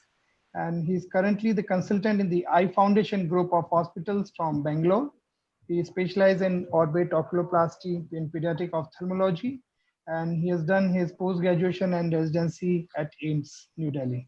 Dr. Hamid? Thank you very much, sir, for the kind introduction. I'm very thankful to Dr. Chitra ma'am for giving me this opportunity to present in this webinar along with the experts in the field of oculoplasty. So I'll be talking about the evaluation of proptosis in brief. So proptosis is defined as a forward movement of the globe in relation to the skull, measured by protrusion of the apex of the cornea in front of the outer orbital rim. Outer orbital rim. So the normal values include 14 to 21 millimeter with an average of 16 millimeter. The value of more than 21 millimeter as an absolute reading or a difference of more than 2 millimeter is considered as significant. Before knowing about proptosis, we need to know what are the conditions that can mimic proptosis, which is called as pseudoproptosis. Like in this case, if there is an increase in the size of the globe, for example, unilateral high myopia or ophthalmos can present as pseudoproptosis. In the second example, you can see this is a case of a craniosynostosis in which you have a premature closure of the cranial sutures leading to shallow orbit, and it fails to accommodate the normal globe, causing proptosis. And in other cases like contralateral enophthalmos in post-traumatic blood fracture, you can present as a pseudoproptosis of the normal eye. And even in contralateral ptosis, you can have an ipsilateral upper lid retraction, which can mimic proptosis. So a complete and a precise history is very important to come to proper diagnosis. Most important is the age of onset of proptosis. For example, if the child is presenting with proptosis since birth, you need to consider in terms of congenital cystic eyeball, teratoma, or meningocele or encephalocele. Whereas coming to the course, whether the proptosis is rapidly progressive or is it slowly progressive? If you see a history with a rapidly progressing proptosis, you need to think in terms of infectious inflammatory pathology or a malignant tumor, or even in case of a pre-existing lymphatic malformation, you can have chocolate cyst presenting acutely. Then you need to ask about the associated symptoms of proptosis, like is it associated with pain? Again, which gives us a clue in terms of infectious and inflammatory pathology as well as malignant tumors. Sometimes even benign tumors can present with pain because of hemorrhage within the lesion. Then you ask about whether the vision is hampered or not. That indicates the compression of the optic nerve by the mass, or it can also indicate astigmatism induced by the mass directly indenting on the globe. Then you ask about whether the patient is having double vision as well as squint. That indicates thyroid ophthalmopathy or a mechanical obstruction of the globe because of the enlarging mass itself. Then you ask about whether the proptosis is increasing on bending forward or on straining. That indicates a vascular malformation. Then you ask about whether the proptosis is intermittent, again indicating a vascular malformation. Especially in children, you can ask whether the globe enlarges or if there is proptosis on crying, indicating a meningocele or encephalocele. Then you ask about the medical history, especially thyroid eye disease, since it is the most common cause of unilateral or bilateral proptosis in an adult. Then you ask about diabetes, very important. If you see an adult patient coming with acute proptosis, it can be a case of an invasive orbital mucormycosis in an uncontrolled diabetic patient. Then you ask about tuberculosis or any systemic cancer to rule out mets to the orbit. Then you ask about the family history of cancer and neurofibromatosis. Coming to the inspection, you need to look for the facial symmetry. Like for in this patient, you can see there's a fullness in the temporal fossa with narrowing of the horizontal aperture. This is a case of a this is a case of a dermoid cyst. And you can also come across fullness in the temporal fossa in cases of sphenoid wing meningioma and metastatic neuroblastoma. Then you look for the position of the globe. There are two views. One is Navziger's view, in which you ask the patient to sit on the chair and you go behind the patient and look the patient's eyes from above to look for the asymmetry. And then other way is the worm's view, in which you look at the patient's eyes from down to look for asymmetry. Axial proptosis is when the eye is displaced straight outwards along the anterior-posterior orbital axis. It is most commonly seen in thyroid ophthalmopathy and intracranial lesions such as cavernous hemangioma, optic meningioma, optic neuroglioma. Whereas abaxial proptosis is when the eye is pushed forward and also displaced off its central axis. It is commonly found in extracorneal tumors. Like for example, in this case, you can see there's an inferior temporal dystopia, which is mainly because of the lesions in the superior nasal quadrant, such as rhabdomyosarcoma, meningocele, encephalocele can present with inferior temporal dystopia. This is a case of an inferior dystopia, that is because of the lesion in the superior orbit. For example, you can have schwannoma or lymphoma presenting in this quadrant. Whereas inferior nasal dystopia is because of the lesion in the superior temporal quadrant. That's where we have the lacrimal gland. So any lesion of the lacrimal gland, be it benign, malignant, or inflammatory pathology, can present with inferior nasal dystopia. Then superior dystopia could be because of the lesion of the maxillary sinus, such as squamous cell carcinoma of the maxillary sinus, eroding into the orbit and pushing the globe up. Then you need to look for the periorbital fullness. Like in this example, you can see there's a fullness in the superior sulcus, indicating a mass in the superior orbit displacing the globe downwards. Then you look for the skin changes. And this example, you can see that the skin is very tense, shiny, and red, indicating an infectious pathology like orbital cellulitis. Or you can find yellowish discoloration of the skin in xanthogranuloma. The tumor surface, we look for the prominent vessels, whether you can see whether the tumor is smooth, or you can see multinodularity of the lesion in case of recurrent pleomorphic adenoma, or if it is a rapidly progressing malignant lesion, can also present with bleeding or ulcer. And you should look for the dilated tortuous vessels over the mass as well.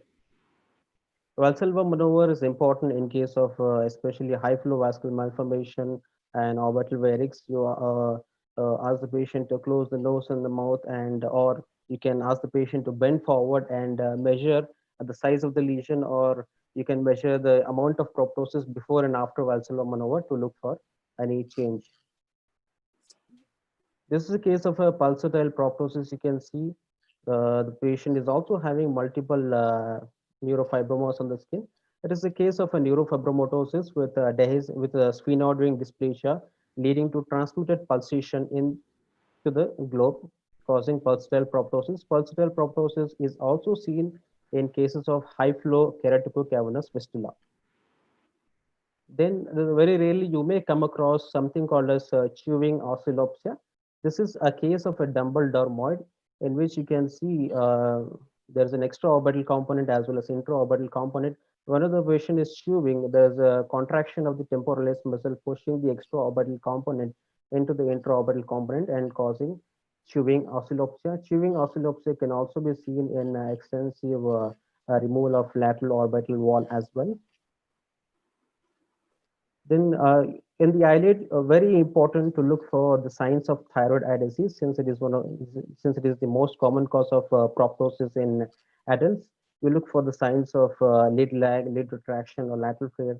In a case of a neurofibromatosis or lacrimal gland lesions, you can come across an S-shaped deformity of the upper eyelid Or if it is a very long-standing lesion, you can see increase in the vertical lid height as well.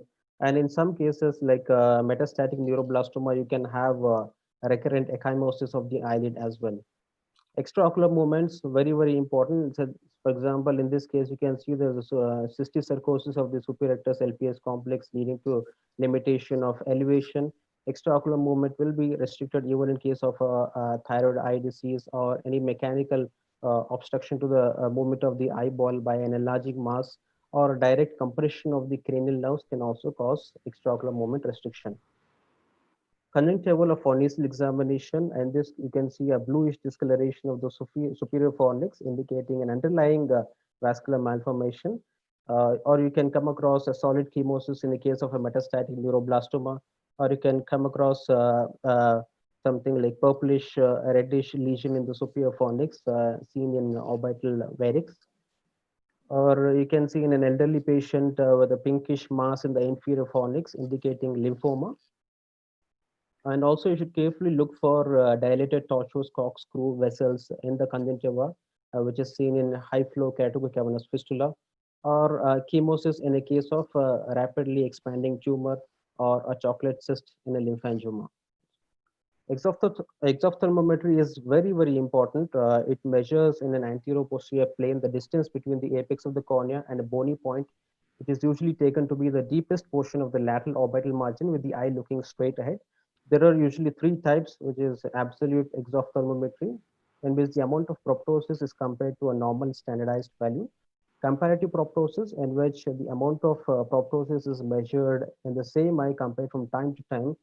And relative exophthalmometry, in which the amount of proptosis is compared between the two eyes. Hertel's exophthalmometer is the most commonly used instrument to measure the amount of proptosis. In this, the patient and the examiner should be at the same level. You ask the patient to close the eye and locate the orbital notch on the temporal side of both the orbit. The separation, so basically the Hertel's exophthalmometer has two foot plates. One is fixed, the other one is sliding. So the separation of these two should be kept constant in subsequent visits to avoid errors. Then you have two red lines on the exophthalmometer. It should be in line with each other to avoid parallax. Then vertical displacement is measured by using two scale method, in which a horizontal scale is placed along the lateral canthus of two orbits, and a vertical scale is used to measure the distance from the horizontal scale to the 6 o'clock limbus, and you take the difference of the two eyes. That will give you the amount of vertical displacement.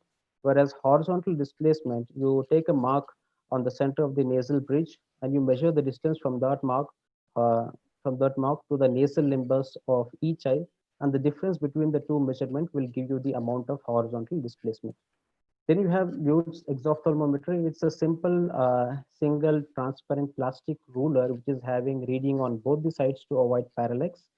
It has 0 to 40 millimeter reading. It's very useful, especially in children. They will not get intimidated by this since it's a very simple plastic ruler. Then you have Nogel's exophthalmometry. It is slightly different from Hertel's exophthalmometer.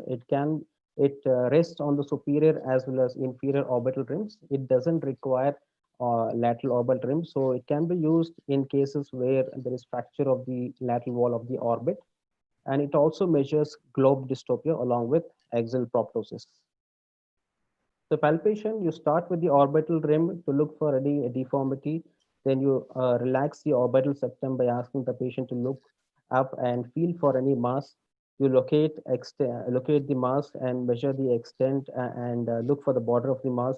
Look whether the mass is fixed to the underlying bone. Look for local rise of temperature or tenderness, which can indicate an infectious or inflammatory pathology. Look whether the surface is smooth or nodular. Consistency, whether it is firm, soft, or hard. Look for any deformity of the surrounding bone indicating erosion because of the rapidly progressing tumor.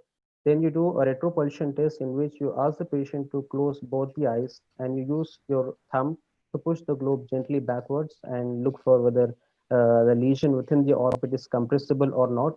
Then you look for the pulsations of the tumor or on the globe. You can find pulsations in AV malformation, or if there is any bony defect in case of neurofibromatosis, like an absence of sphenoid wing meningioma. Then auscultation again will help us to find out keratocavernous fistula, in which you can hear buoy over the eyeball or over the bone. Other very important examination in the case of a proptosis is measuring the visual acuity. So visual acuity can be hampered because of astigmatism due to direct indentation of the globe by the mass. It can be because of optic nerve compression. It can be because of a central retinal vein occlusion or central retinal artery occlusion, or even exposure keratopathy because of massive proptosis can cause diminution of vision. Pupil reaction again indicates optic nerve compression if you find RAPD. Then cornea examination to look for exposure keratopathy. Carefully examine the iris to look for lesion nodules that is seen in neurofibromatosis again. Then fundus examination is important, especially in the case of an optic nerve sheath meningioma. You can come across optociliary shunt vessels, or in any intracorneal tumors which is directly compressing the optic nerve can present with disc edema or CRUO. Or if the mass is indenting on the globe, you can find chorioretinal folds as well. So color vision, contrast vision, and visual field is very, very important, especially if the patient's vision is normal and you are suspecting any optic nerve compression. These three will help us in documenting preoperatively, and then diplopia charting and Hess charting to document the extraocular motility as well as double vision. Systemic examination, especially in the case of a neurofibromatosis, we look for other signs like cafe-au-lait spots. Lymph node examination you must do in the case of a malignant tumor to rule out local spread, and you look for generalized lymphadenopathy in the case of a lymphoma. Respiratory system examination is important to rule out CA lung. Abdominal examination is important if you are suspecting mets from neuroblastoma. Coming to investigation, the commonly done investigation are the CT scan, ultrasound, and MRI scan. So an axial sagittal coronal cuts of orbit, head, and paranasal sinuses are very essential for evaluating the exact location, extent of the lesion, and also planning for the surgery. So CT scan will give us a relationship between the orbital mass and the surrounding bones, whether there is any erosion or defect within the bone. It will give us a relation between the orbital mass and the optic nerve, whether the mass is medial to the optic nerve or lateral to the optic nerve, to decide on the plan. And also it gives a relationship between the paranasals, and sometimes we have lesions arising from the paranasal sinuses and eroding into the orbit. And also we can come to know whether the lesion is encapsulated, well-defined, and circumscribed, and which can be easily resectable. Or if it is diffuse, you need to do debulking or incision biopsy. Contrast again will give us an information about the vascularity, whether it is highly vascular. If it is highly vascular, you need to prepare blood transfusion as well in that case. Ultrasonography is a good adjunct to CT scan. So this will give information about whether the lesion is solid or cystic, whether it is heterogeneous or homogeneous. Like in this case, lymphangioma, you can see macrocysts with septae in between. And MRI finally is very, very important if you are looking for a lesion within the orbital apex, or if it is an optic nerve tumor like optic nerve glioma or optic nerve meningioma. This will give a better information than a CT scan. So then you have incisional or excisional biopsy that will help us in diagnostic circumstances. Then FNAC is also an important diagnostic test, but you should know when to avoid, like pleomorphic adenoma, hydatid cyst, or a Damart cyst.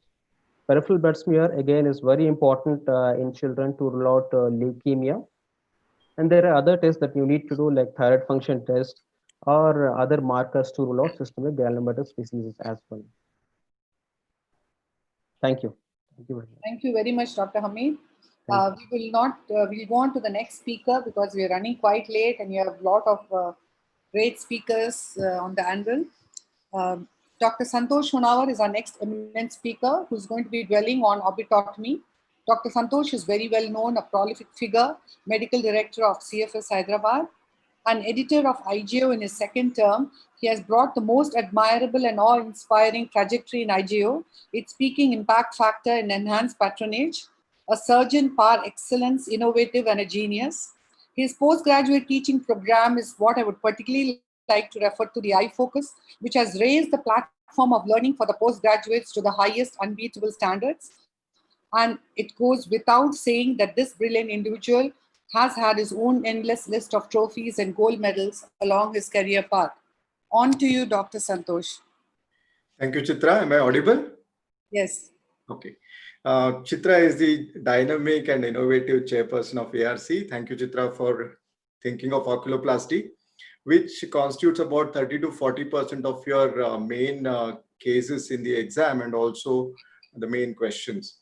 And the dynamic members of the ARC, thank you all. I'll be talking about surgical approaches to the orbit. Hamid had very comprehensively covered the evaluation of orbit, and that is actually the baseline for doing surgery. And orbit is known to be a Pandora's box full of evil. That's because more than 50% of all orbital tumors are malignant and are potentially life-threatening. So when you manage orbital tumors, when you do orbitotomy, it is imperative that you combine your surgical skills with oncological principles. This is what the previous speaker had covered. When you have a patient with orbital tumor in front of you, you have to kind of understand what is it likely to be. Is it a tumor, inflammation, or something else? Where is it located? Intraconal, extraconal, has intracranial extension, etc. What are its relationships? Is it related to extraocular muscles and the optic nerve? Is it operable at all or not by me? Or would I need the help of a neurosurgeon or an ENT surgeon? What approach do I envisage and what to expect? Do I want to completely remove it? Would I do an incisional biopsy? Or what complications would I counsel the patient for? So you have to follow a logical stepwise approach, starting from clinical history to regional examination, systemic examination, appropriate imaging, then specific investigation, and then surgery. So you cannot simply jump to surgery in a given case. You have to logically follow all these steps. And surgery is not the end. You have to give due interest to histopathology, and that will decide the course of further management, such as adjuvant treatment. So when you follow this logical step, there are certain situations when you say absolute no to surgery, you will not do surgery. There are certain situations when you say emphatic yes to surgery, you will do surgery. And there are some gray areas where you may do surgery depending on the indication. Example is this child with bilateral proptosis with temporal fossa fullness, very typical metastatic films, no surgery here. Similar situation, but with periocular ecchymosis or raccoon eye side, triradiate lesion centered in the sphenoid wing. Again, no surgery here, child goes to a pediatric nephrologist. Child with proptosis of the left eye with subconjunctival hemorrhage and rot spots in the fundus. The only test that you would do is not CT or MRI, but a peripheral blood smear to confirm that it is AML and send the child over to a pediatric hemato-oncologist. There are indications for FNAC for a lesion, which is a soft tissue lesion, which is in a patient with a prior known history of multiple myeloma. If you were to develop such a lesion, then you would possibly do just a fine needle aspiration cytology, not do an orbitotomy to confirm that it is plasmacytoma and send the patient over to an oncologist. What are the non-surgical approaches? This patient doesn't seem to have proptosis at all. He's a pilot. He's been failed in a recent medical exam, and that's because he has a tumor right at the orbital apex impinging on the optic nerve and the superior orbital fissure. And that has caused his visual field defect. How do you deal with it? Well, of course, by the MRI characteristics, it's clear that it is a cavernous hemangioma, which is a surgeon's delight. But if you were to meddle in the superior orbital fissure area, possibly you'll be left with some diplopia, patient will be left with some diplopia, or there might be further chance of deterioration of vision. So you choose an alternative modality here, and that could be stereotactic radiation, with which you can see that his visual field has returned to normal and the tumor has much shrunken in size. So to be very categorical as to when you would do surgery and when you would not want to do surgery. In the literature, similar patients have been treated with gamma knife irradiation with exactly similar results. So if you have a patient with tumor impinging on the superior orbital fissure and the orbital apex, even if it's well circumscribed, you may not want to do surgery and consider alternative modalities, because such are these patients where complications are the highest. The second category of management would include injections.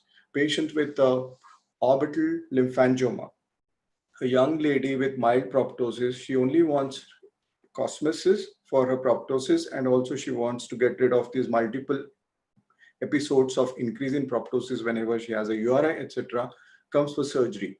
Would you want to do surgery here? Look at the tumor. It is so diffuse. It's involving the medial rectors, lateral rectors, lacrimal gland, SRLPS complex, and it's all around the optic nerve.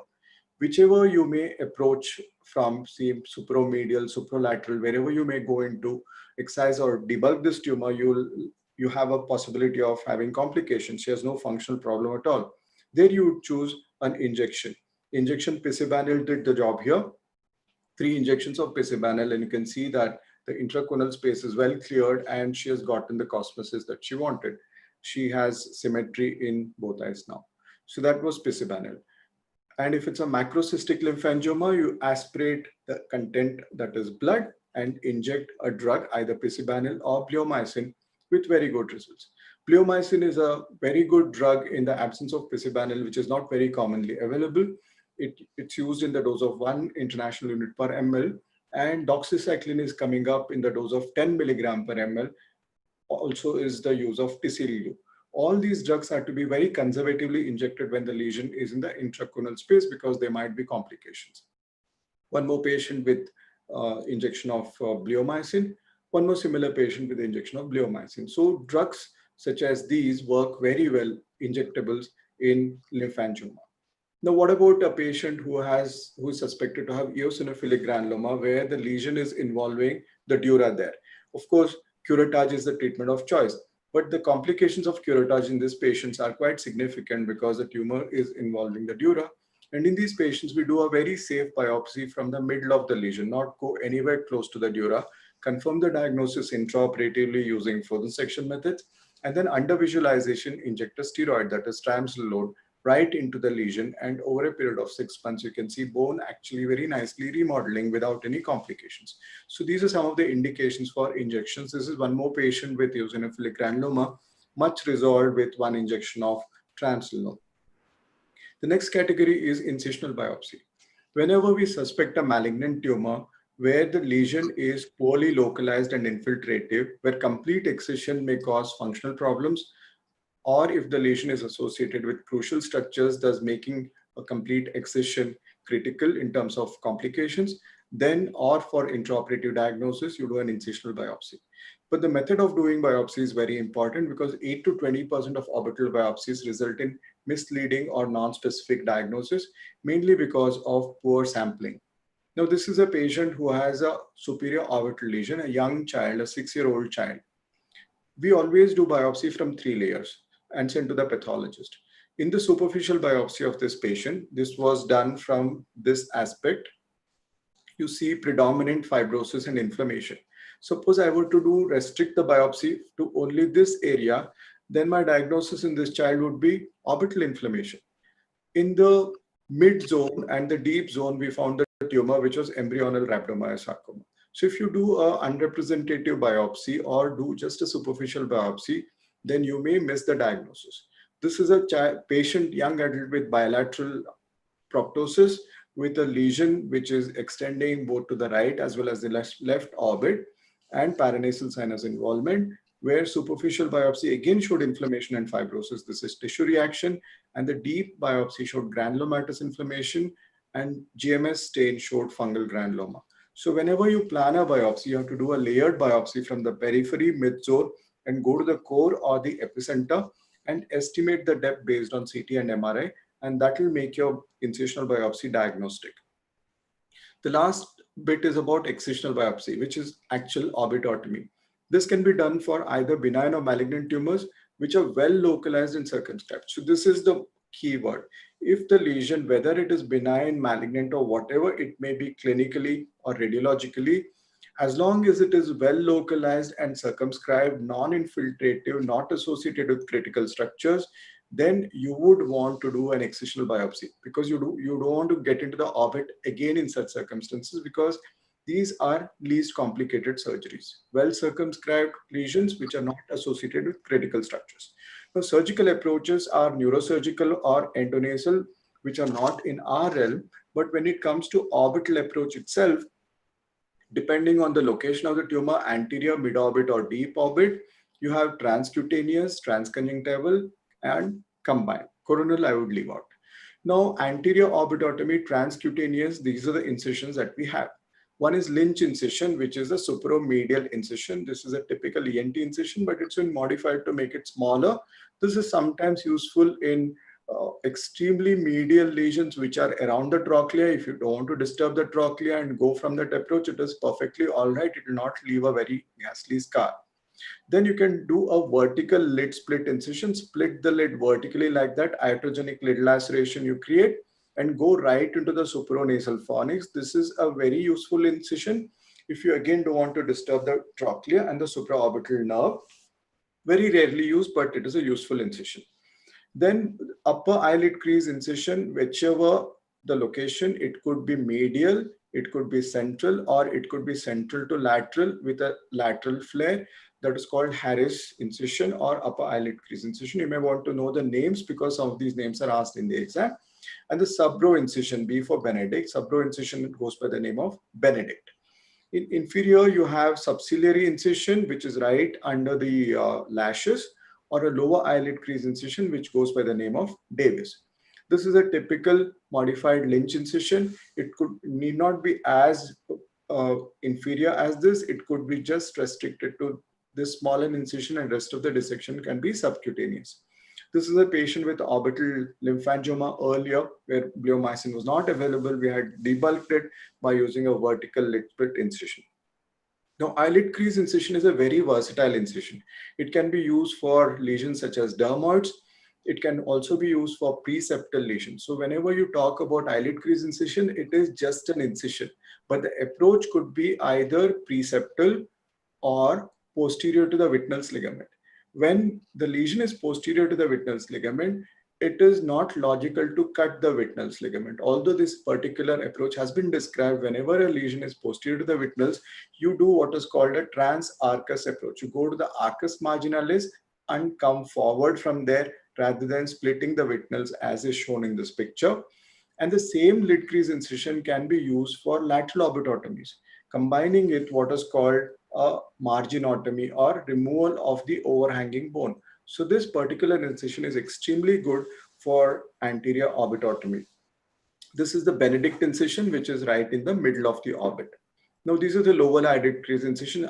This is slightly in the lower lid crease, but if you can do it right under the lashes, pretracheal incision and lower lid crease incision. When we talk about conjunctival approaches, again, there are names to remember. Medial perilimbal goes by the name of Galbraith and Sullivan. There is lateral perilimbal. These are transconjunctival incision. These are not very commonly used. Transcaruncular incision goes by the name of Balk and Goldberg. Lateral canthal incision, again, not very commonly used. Inferior fornacial incision, this is most commonly used with a canthotomy, and inferior cantholysis goes by the name of McCord-Moses. This is the most versatile incision for transconjunctival approach. Inferior fornacial with transcaruncular. That means the same incision can extend transcaruncular as well, doing a panoramic, giving you a panoramic view. This is a minimal access orbitotomy. Like this child who has an orbital teratoma, you can see a tooth within it, confirming the radiological diagnosis, but the tumor was extending on both sides of the optic nerve, lateral as well as medial. So we use this transconjunctival incision here with a lateral canthotomy and cantholysis. That's the lateral cystic component of the tumor. And that pearly white structure that you see there is the optic nerve and the medial solid tumor. So you can actually see the nerve and dissect around it without touching it using a surgical microscope. And that's the complete tumor resected. And that was the groove for the optic nerve. So this kind of approach gives you a very good view of the entire tumor and the crucial structures that are involved, and the results are pretty good. This is a young lady with deep orbital cavernous hemangioma, and this is a typical transconjunctival orbitotomy, the video of which I'm going to show. where you make a small lateral canthotomy about 5 to 7 millimeter and do a inferior cantholysis. That's the inferior cantholysis. Inferior cantholysis loosens the lower lid. This is optional. And then you make an inferior fornical incision. It's not actually fornical, just short of the fornix, about 4 millimeter from the lower edge of the tarsus all across. Retract all the tissues, ledge a spatula on the lower eyelid margin, and then go right to the lower eyelid margin without disturbing any other tissue. Then make an incision, a bold incision at the lower eyelid, lower orbital margin into the periosteum.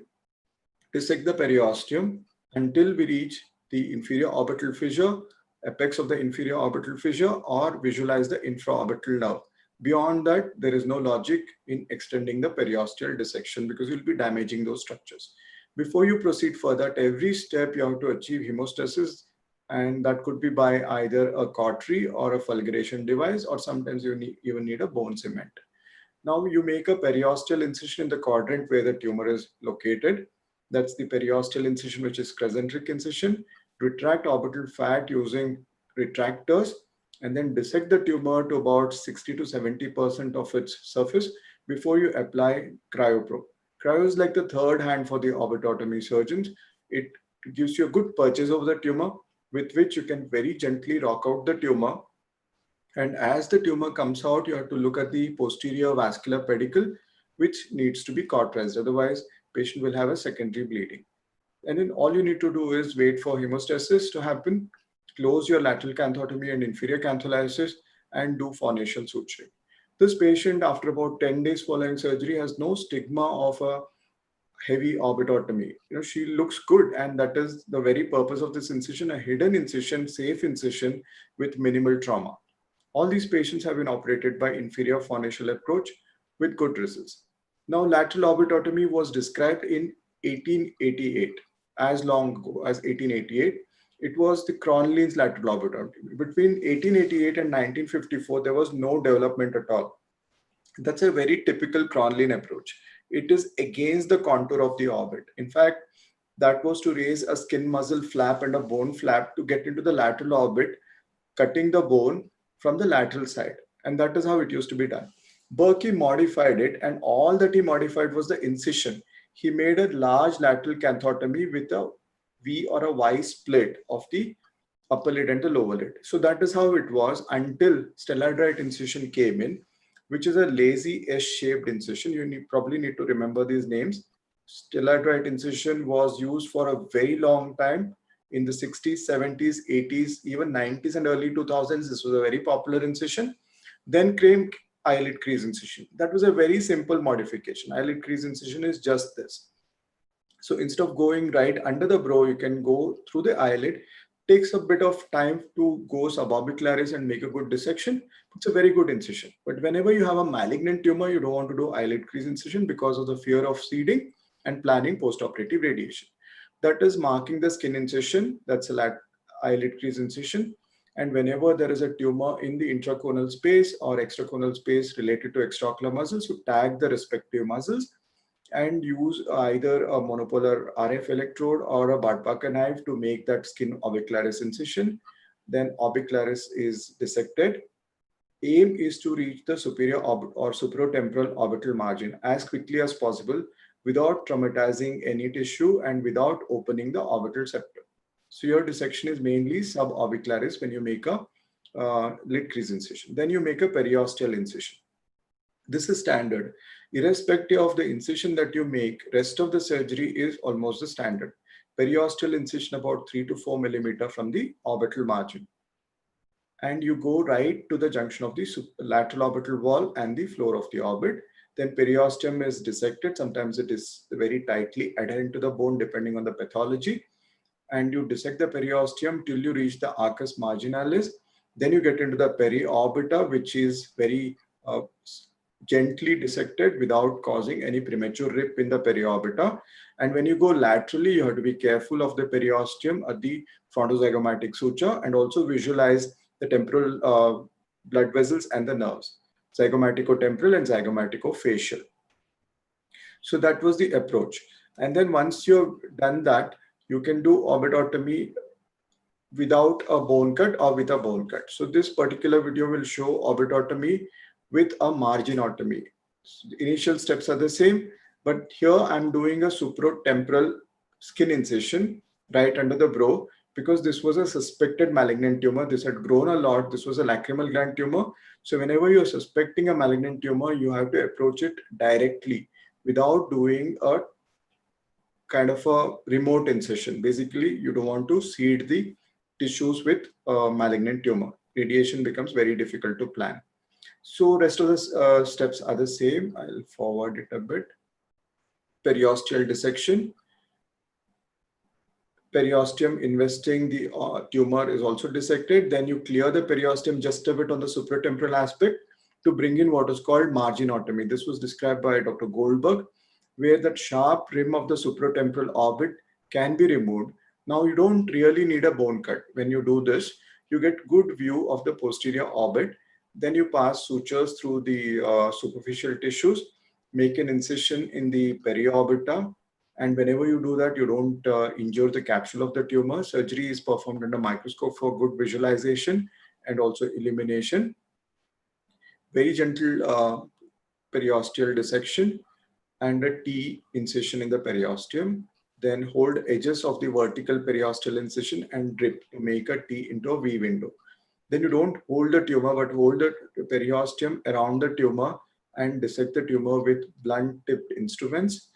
And as you dissect, you might find more adhesions. If it's a vascular pedicle, you cauterize. If it's a fibrous band, then you cut it. So those are vascular pedicles, those were cauterized. And you ballot the tumor and see if there is any more adhesion. There seems to be some amount of restriction on the medial side. So we go back and look at the medial side. There's a fibrous band that needs to be dissected. And then finally, when there is no further resistance, the tumor is ready to come out. You apply a cryoprobe and hold it till there is a good ice ball formation, and then gently rock the tumor out, estimating wherever there's an adhesion, you go back and dissect it under visualization. Then finally, you have to support the tumor from the posterior aspect and take it out. And as you do that, if you find a vascular pedicle on the posterior aspect, might as well cauterize it and remove the tumor to prevent postoperative or further intraoperative bleeding.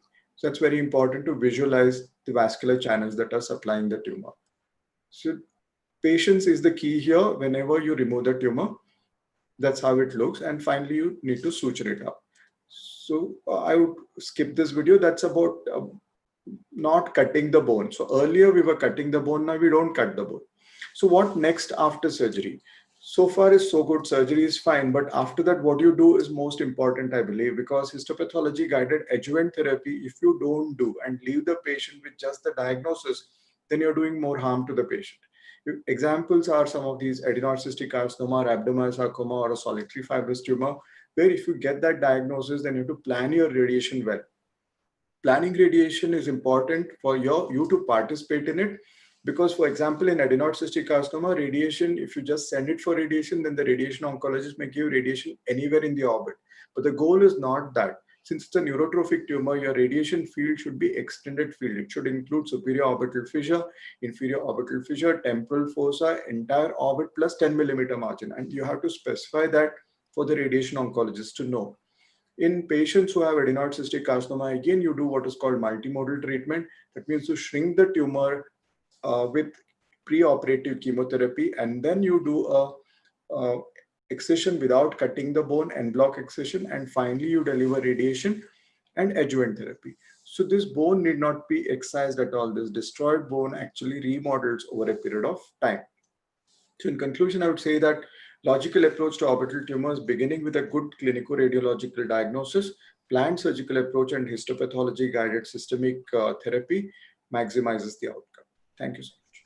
Thank you very much, Dr. Santosh, for your brilliant talk. I'm sure each of the talks have been so good this far. I do hope the PGs have been locked on to the webinar. Our next speaker is none other than Dr. Ashok Grover, an amazing leader of ophthalmology, President of Oculoplasty Society of South Asia, past President AIOS, past President Asia Pacific Society of Oculoplasty and Reconstructive Surgery, and Oculoplastic Association of India, a Padma Shri to top it all, and Chairman of Vision Eye Centers in New Delhi and Chairman Department of Ophthalmology of Gangaram Hospital, New Delhi. He would be talking on management of thyroid eye disease, and I'm sure you would have all your answers as he carries on with his talk. Thank you. On to you, Dr. Ashok. Thank you, Dr. Chitra. I hope I'm audible. Yes, yes. So I'll be taking you through the thyroid eye disease with the carry-home points that a postgraduate needs. So the points that I'll be discussing is what really does a thyroid eye disease mean? What are the most important factors in its pathogenesis? What is the epidemiology? What do you need to know about the signs and symptoms? What investigations do you carry out? What are the current classifications? What is the non-surgical and the surgical management? So we'll go through them very briefly.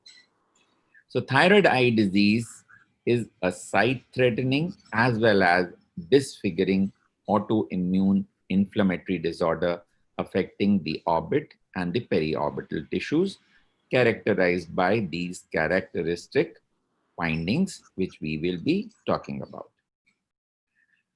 Now, pathogenesis is important because this is important in all the newer therapeutic approaches that are coming up as targeted therapy. So you need to know that essentially the orbital fibroblasts, which have the potential for differentiation both into adipocytes and myofibroblasts, which express these receptors, the insulin-like growth factor 1 receptor and the TSH receptor, because these are the circulating factors which are responsible for the thyroid disorder, and they are also responsible for the thyroid eye disease. Now, once these receptors are stimulated, there is an activation which leads to recruitment of the T and B lymphocytes and macrophages, with upregulation of the cytokines, which are important in the pathogenesis, along with the augmentation of glycosaminoglycans. Now, these depositions lead to new adipogenesis as well as fibrosis, which result in extraocular muscle enlargement as well as the physical expansion of orbital fat. Now, this is the picture from Dr. Santosh Honavar's editorial in the August issue, and you must look closely at it. So we were talking about the orbital fibroblasts with expression of TSH receptors and insulin-like growth factor 1 receptors, which are stimulated and which result in the T cells, B cells, and macrophages being stimulated, release of cytokines, and the result is myofibroblasts and adipocytes and glycosaminoglycans, leading to the characteristic orbital changes. And this also shows you where our targeted therapy or the biologics are acting in this entire cycle. So let's look at how important this disease is. Now, this disease would affect people generally between 30 to 60 years of age. We've had some very nice data in this issue of Indian Journal. And one of those articles shows that the average age in Indians is about 40 years, which is in the same range, somewhere between 30 and 60. Females are more likely to develop thyroid eye disease, as we all know.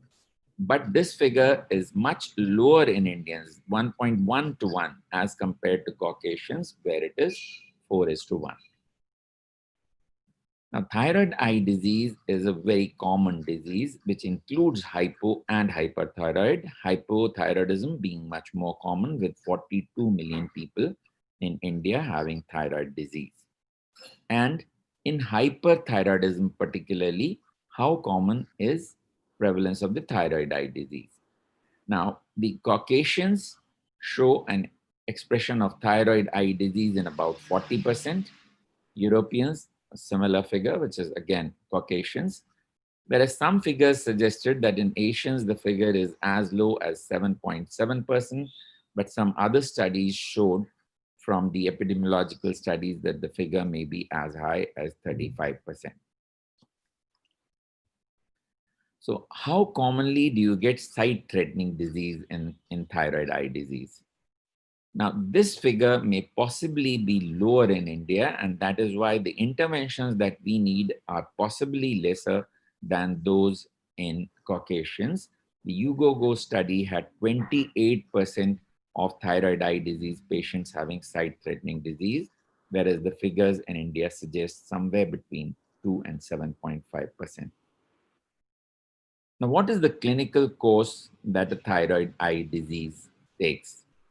You've all heard of the Rundle's curve, which is a characteristic representation of the disease, which shows an increase, then goes into a plateau, and then comes down, but does not come to the basal level.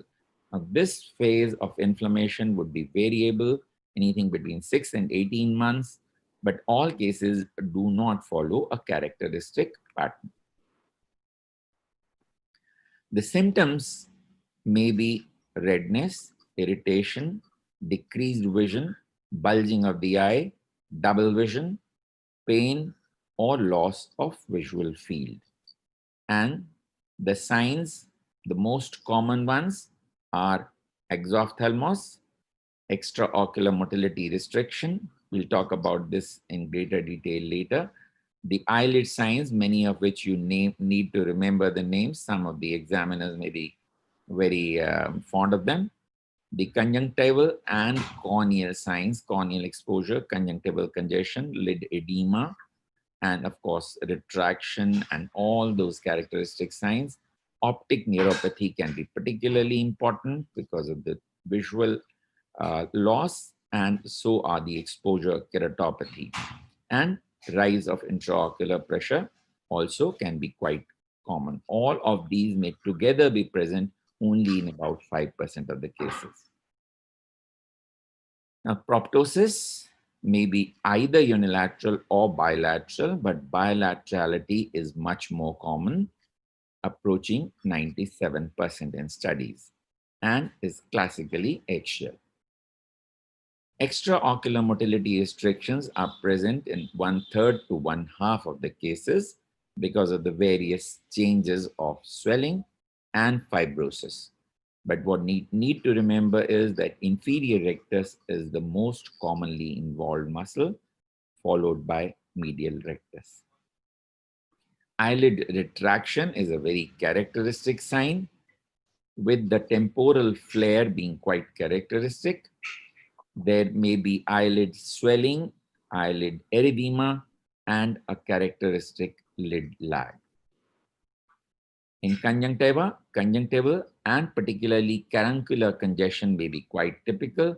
Exposure keratopathy can frequently occur, and this may go on to progress to ulceration. Optic neuropathy, or the compressive optic neuropathy of the thyroid eye disease, is particularly important, which you must look for by monitoring all these signs which suggest optic nerve function on each visit, including visual fields. And this is characteristically caused by the crowding of extraocular muscles near the apex. An early diagnosis by the monitoring is important to start therapy. The ocular hypertension occurs because of elevated episcleral venous pressure, as well as due to restrictive myopathy and increased mucopolysaccharides in the orbit, particularly in the aqueous outflow systems. So you need to do all these examinations, including exophthalmometry, look for all signs of activity, and do monitoring of the function and motility of optic nerve. And imaging is important because extraocular muscles thickening and the type of changes, whether they are predominantly fat or predominantly muscle changes, also need to be assessed. You need to know about the characteristic thickening where there is a tendinous sparing in these cases. So you can have a muscle predominant or a fat predominant exophthalmos. And apical crowding is something that you particularly need to look for. Now, classifications, the classic no specs classification is a mnemonic which we were all familiar with as undergraduates, given by Werner, but this is no longer so functionally important, although you do need to know all the components involved in the no specs classification. What is most important and most commonly used in many clinics across the world is the clinical activity score described by Moritz et al., because it gives you whether a patient may be classified as active or inactive, and it's a very simple system.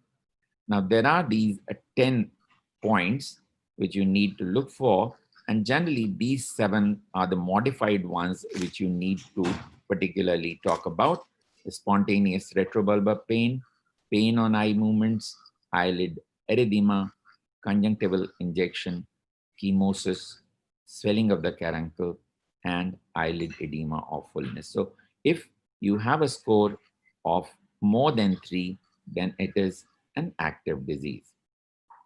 And this is what you should be documenting. Now, visa classification is also used quite commonly, where it is based on a vision, inflammation score, strabismus score, and appearance score. But the UGOGO classification is important because it has a lot of importance in clinical management. It characterizes the disease as mild when the parameters of eyelid retraction, soft tissue involvement, or proptosis are minimal and there is no diplopia and or corneal exposure, which is simple and responsive to lubrication. But it becomes moderate to severe if these limits are exceeded and there is a diplopia. And it becomes sight-threatening when there is an optic neuropathy or corneal breakdown. Now, this classification is followed very commonly because this characterization into these 3 groups is important for management. So let's look at the management now. The medical management is important. Control of thyroid status possibly being one of the important things which you would do, but smoking cessation has been shown to be important. Selenium orally is also considered as a therapy. Radioactive iodine as a therapy for thyroid eye disease may have a role in precipitating the disease. You need to know about this. You need to know about the role of steroids. You need to know about the role of radiation and immunosuppressors and biologics. And we'll very briefly talk about them. Ocular management, mainly in form of lubricants, taping, and altered head position, may be important. Smoking cessation has been shown by several studies to be important, and this must be one of the first advices you give to your patients. For corticosteroids, it is now more or less a consensus that IV therapy is more effective than oral therapy and possibly would lead to lesser side effects, and it leads to medical decompression, and which is of vital importance. So it is used both for compressive optic neuropathy and moderate to severe disease where your purpose is to minimize the final loss that is left to the patient. The characteristic dosage protocols of UGOGO which are commonly used are these, but there are several other protocols. If you remember these may be more than sufficient for you. For the optic neuropathy, the characteristic dose is 0.5 to 1 gram for 3 consecutive days or alternate day for 2 weeks. For active disease, moderate or severe, you would use 0.5 gram weekly for 6 weeks and then 0.25 gram weekly for 6 weeks. And what has been found to be important is that if you exceed the dose of 8 grams you increase the complications which threaten the life of the patient. So you would generally make sure that you confine the dosage to less than 8 grams. And the study showed that the dose which is on the higher side has the greatest positive response. Orbital irradiation is indicated in active disease with severe thyroid eye disease and has been shown to have a positive response. And some of the protocols that are followed is the standard protocol of 20 gray in 10 days, or a reduced dose protocol of 10 gray over 2 weeks, or a low dose protocol where 20 gray is used over 20 weeks. And a fairly good safety has been shown with the current protocols. The biologics are increasingly coming to the fore in the management, and various biologics have been used, including rituximab, TNF-alpha inhibitors, but teprotumumab may have a game-changing role.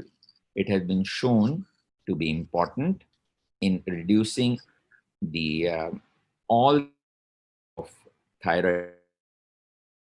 Already received an FDA approval. The limiting factor is the extremely huge cost, and that is why it would take a while before it can be used more widely. So the indications for surgery are corneal exposure, which is not responding, or a sight-threatening optic nerve compression.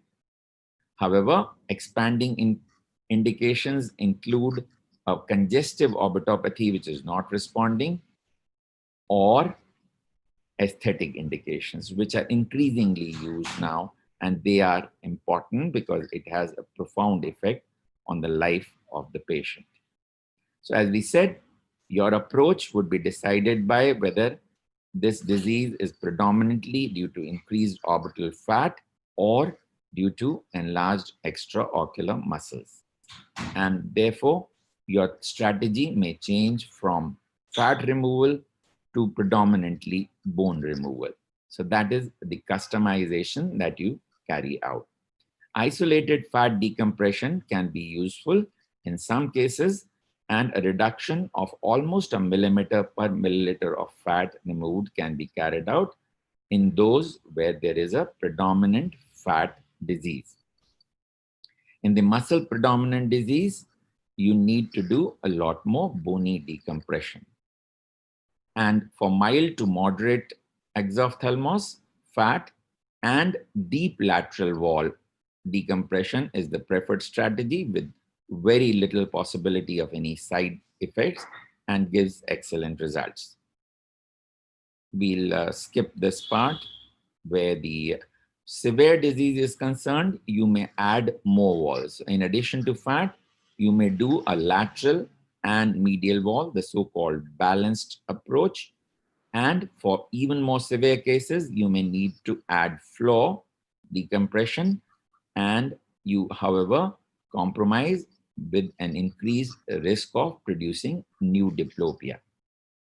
So there is a sequential wall decompression approach which Dolman points out, orbital fat being considered as the first wall, and you gradually add the second or third or fourth wall depending on what the amount of proptosis is, and it causes an increased risk of diplopia. So the treatment algorithm is based on that approach, and we will summarize by saying that mild exophthalmos, fat predominant, you may do just fat decompression. Muscle predominant, you need to combine it with lateral wall. In more than 3 millimeters exophthalmos, fat predominant, you would need to do, in addition to fat, the lateral wall. But in a muscle predominant disease, you need to combine it with medial wall as well. In compressive optic neuropathy, the removal of posterior medial orbital wall and the palatine bone is particularly important. It is a focused decompression of the posteromedial orbit, but you need to leave the anterior part of the medial struct intact to avoid diplopia. And the various approaches are similar to what Santosh told you. Upper lid crease incision is increasingly used for the lateral wall or the deep lateral wall, which is commonly used. And transconjunctival approach with lateral cantholysis is used for approaching the medial wall and floor along with the transcarancular approach. So these are the approaches. This is the crease incision. This is the carancular approach. And you can combine it with the phonacial approach, which Santosh talked about. Worsening of diplopia is the most common problem, although hypoesthesia and malpositions of canthus and lid can also occur. So the final examples are that you can reduce the compression reduce the proptosis very significantly by doing a hidden transconjunctival approach. You can see the reduction in the amount of proptosis that you get in one eye and the other eye following decompression. For congestive disease, similarly, you can take care of the congestion after decompression, again done with a transconjunctival approach, reduce congestion, reduce proptosis, and also improve the optic neuropathy function. This is an example of a cosmetic indication where after the two-stage approach of decompression and blepharotomy, we could improve the cosmetic appearance very significantly. So what is important to remember in thyroid eye disease is that you need to do it sequentially wherever indicated. First orbital decompression, then take care of the motility, and finally the eyelid surgery. And eyelid surgery, eyelid retraction is the commonest thing that you need to do, but you need to ensure that you abolish scleral show and maintain normal lid crease and contour. You can use both the posterior and anterior approaches, including the blepharotomies, Müller's muscle surgery, as well as sometimes for severer cases, you may need to put in a spacer. So these are the results of the various surgical approaches for orbital disease. To summarize, a better understanding of the disease, improvements in targeted medical therapy with decreased functional and aesthetic disability, minimizing the need for surgery, and improved minimally invasive customized surgical approaches have led to much more gratifying outcomes in the management of thyroid eye disease, and we may be looking at a paradigm shift in the management over the next few years with our better understanding. Thank you very much. Thank you, Chitra, for the opportunity to be a part of this AIC webinar for the postgraduates. Thank you. Thank you so much, Dr. Ashok. It was just an amazing lecture we heard now. Paucity of time, I would have loved to have asked a lot more questions. We need to go on to our next speaker, Dr. Adit Gupta, who's an oculofacial plastic and reconstructive surgeon practicing in Mumbai, trained extensively in this niche specialty, and after completing his PG in PGI Chandigarh, LV Prasad, and then topping it with an international fellowship. He has 22 peer-reviewed international publications and has been an editor of a book on oculoplasty. And today he would be talking on eyelid tumors, how to evaluate them. On to you, Dr. Adit.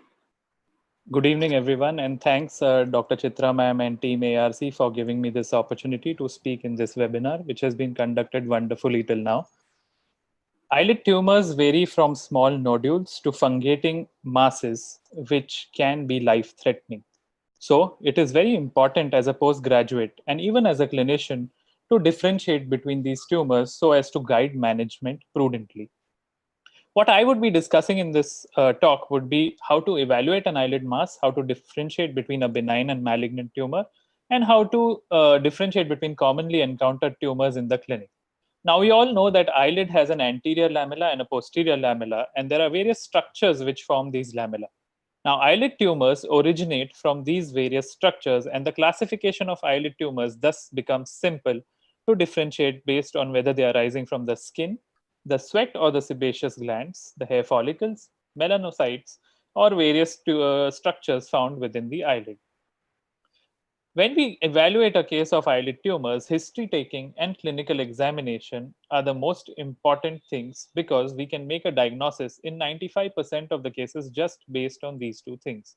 Systemic examination is prudent in cases of malignancies, investigations are needed in certain case scenarios, and surgery, histopathology, and follow-up have a crucial role in malignant eyelid tumors. Now, as a postgraduate sitting in a clinic, if such a case walks into your clinic, how do you evaluate such a case? We don't forget the basic principles of Love and Bailey's surgery, where we know about the onset, duration, and progress of the tumor, the location of the tumor, that is, whether it is on the upper eyelid, lower eyelid, canthus is involved, or if it involves the lacrimal system as well. The extent helps us in prognosticating the disease along with the size, and also helps us to determine which structures are involved and which structures might be involved in surgery. You need to know the relationship of the tumor with the surrounding structures. Like in this case, you can see that it is very close to the lower punctum and the canaliculus. The surface of the tumor holds utmost importance because we can know about the characteristic of the tumor from the surface. A smooth surface indicates a benign tumor, while a bosselated pedunculate surface might sometimes be malignant. Fixity to the surrounding structures like the bone, skin is also a clue as to know about the orbital extent of the tumor. Feeder vessels and telangiectasias point towards a malignant tumor. Presence and absence of pigment can help us classify various tumors.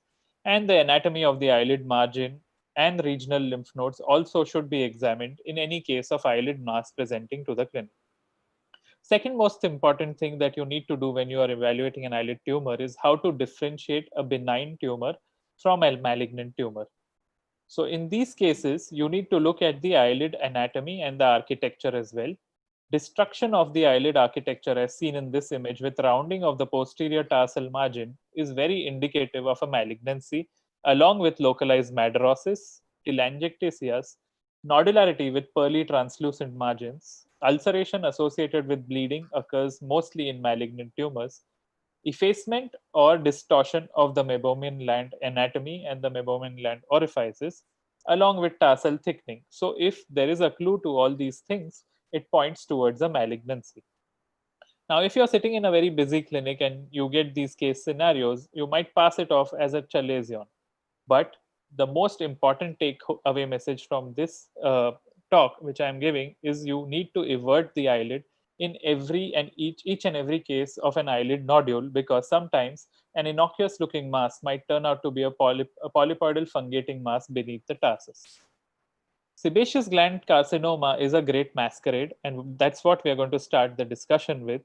Usually, sebaceous gland tumors can be missed off as a chalazion, like this lady where she underwent an incision and curettage, and the tumor recurred bigger and faster after the incision and curettage was done. Eventually, she turned out to be a sebaceous gland tumor. Sebaceous gland carcinoma is very commonly seen in the Indian and Asian subcontinent. It is a relatively rapidly growing tumor causing distortion of the tarsal architecture. It arises from the Zeiss and the meibomian glands, and also can arise from the caruncle. Now, management of sebaceous gland tumor is very important because it has a higher recurrence rate than other tumors. It has a high rate of metastasis if there is a recurrence and if not treated well. And it can masquerade as either a chalazion or a chronic blepharoconjunctivitis as seen in the lower left picture.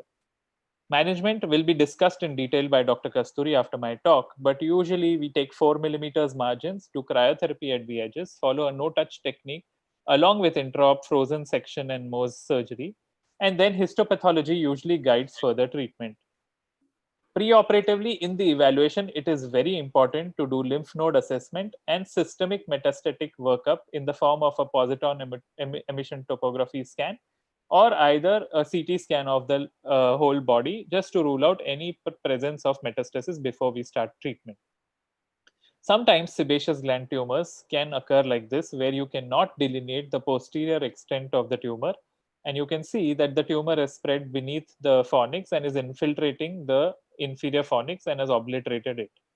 Now, this is sure shot sign of orbital invasion, but there are certain clinical pointers which can help you determine whether it has spread into the orbit or no.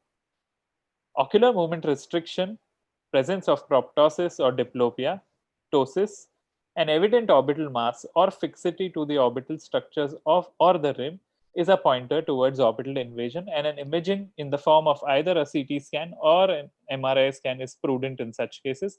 As you can see that the tumor has invaded the anterior orbit, which is more evident on the axial cut, and these cases then either need neoadjuvant chemotherapy followed by excision or exentration if neoadjuvant chemotherapy is not indicated. Second, coming to the most common tumor which is found worldwide but a lower incidence in India and dark-skinned individuals is the basal cell carcinoma. Now, basal cell carcinoma has a typical characteristic clinical appearance with pearly rounded margins and ulcerated center. It is usually pigmented, but there are certain variants which can be non-pigmented. It is also called as a rodent ulcer because of its locally infiltrating nature. So it infiltrates locally and doesn't spread systemically. The metastatic rate of this tumor is very low. Most common site is the lower eyelid followed by the medial canthus. Sun exposure is one of the most important factors associated with a basal cell carcinoma. Now beware that not all basal cell carcinomas involve the eyelid margin. There are certain basal cell carcinomas most commonly found on the lower eyelid skin, like this, where there is a lucid interval between the eyelid margin and the basal cell tumor. The four morphological forms of basal cell carcinoma are nodular, nodulo-ulcerative, morpheoform, which is more resistant to treatment because it is superficially spreading, and the cystic variant. Treatment of basal cell carcinoma is fairly straightforward, where you need a good surgical margin clearance. Prognosis is good and metastatic rate is low. There are certain forms of medical therapies in the form of imiquimod cream and cryotherapy for smaller lesions. And nowadays, sonic hedgehog inhibitors in the form of vismodegib are available for extensive loco-regional spread. They are not yet available in India, but they are FDA approved in the US. Coming to the third variant, which we see commonly, which is basically doesn't have any pathognomonic features, but is mostly a histopathological diagnosis, is a squamous cell carcinoma. These are rapidly growing tumors. As you can see, the upper slide and the lower picture, you can see that there is a growth within 5 days of the tumor. I had seen the patient first at this, and then you can see it has grown so rapidly within 5 days. It is highly metastatic with a very high recurrence potential. Also, on histopathology, it is very important to know about the perineural spread, because perineural spread on histopathology warrants more aggressive follow-up because recurrence rate is very high. There are certain precursor regions which can cause squamous cell carcinomas like Bowen's disease, keratoacanthomas, actinic or solar keratosis, xeroderma pigmentosum, and radiation dermatitis. Now, not all malignant tumors or not all malignant looking tumors are malignant. There are certain masquerades of malignant tumors also which could be benign in the form of pseudoepitheliomatous hyperplasia. These are basically benign tumors mostly due to fungal infections, and if not treated, they usually regress on their own. Sometimes these tumors also need biopsy from the edges because they can have squamous carcinomas which can reside on the edge of these tumors. Now, coming to the benign tumors which are commonly seen in clinical practice, I won't harp much on external and internal hordeolum, but it is very important clinically. I see a lot of referrals where they have been mistakenly labeled otherwise. So you need to know that an external hordeolum or a STI in layman's language involves the eyelid margin, and conservative therapy is usually sufficient for treating these tumors along with drainage of a focal pus point. While internal hordeolums usually involve the meibomian glands, there is a lucid interval between the eyelid margin and the nodule. It is usually painless, can be painful sometimes if there is an inflammatory change. Now, there are differentiating features between the both, which can be read in any textbook.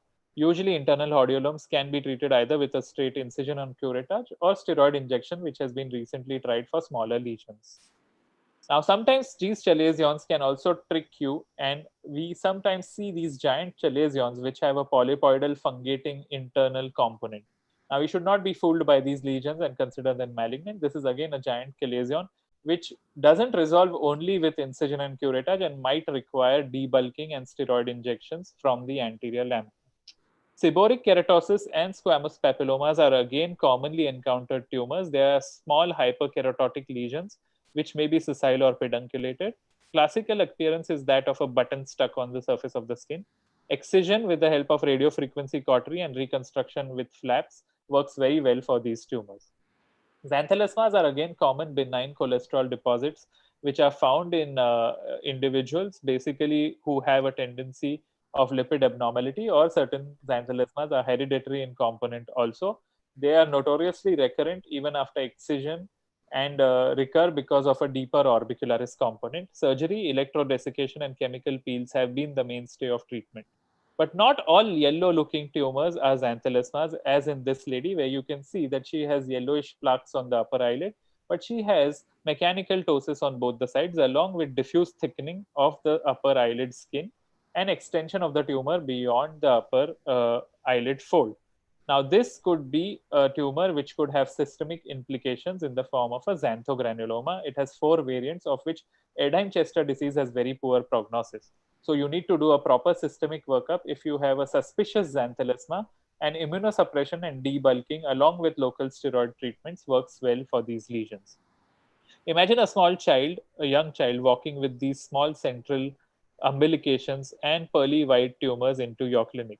This is a crop of Molluscum contagiosum. These are very contagious, are notoriously recurrent, and thus require very close follow-up. Extraction with the help of an extractor will reveal molluscum bodies, which can be sent for histopathology for confirmation. If there are sudden increase in crops of these tumors and bilateral, you need to check the immune status and rule out seropositivity in such patients. Nevi are again commonly encountered tumors, which are pigmented tumors along the eyelid margin. They can be acquired or congenital, and usually transition from junctional compound to intradermal nevus as you grow in age. They appear at 5 to 10 years of age, grow during puberty, and stabilize during adulthood. They can be pigmented or apigmented. You can excise these nevus very well with a radiofrequency excision. Congenital periocular nevus again is a spot diagnosis. It can be either presenting as a nevus of Ota, where the eyelid skin is involved along with the V1 and V2 dermatome. It can involve the episclera and even the uveal tissue. 10% of these can be bilateral. And the most important point while dealing with these tumors is they need sequential follow-up for fundus evaluation in uveal tract evaluation, because 1 out of 400 of these tumors have a tendency to develop ocular melanoma. This is again a spot diagnosis, neurofibromatosis type 1, which shows either a plexiform neurofibroma, classical S-shaped eyelid, and multiple neurofibromas as seen. You need to do a proper systemic screening along with CT scan of the orbit and brain to rule out gliomas in these cases. Local excision of the big neurofibromas can be done, but otherwise mostly treatment is supportive.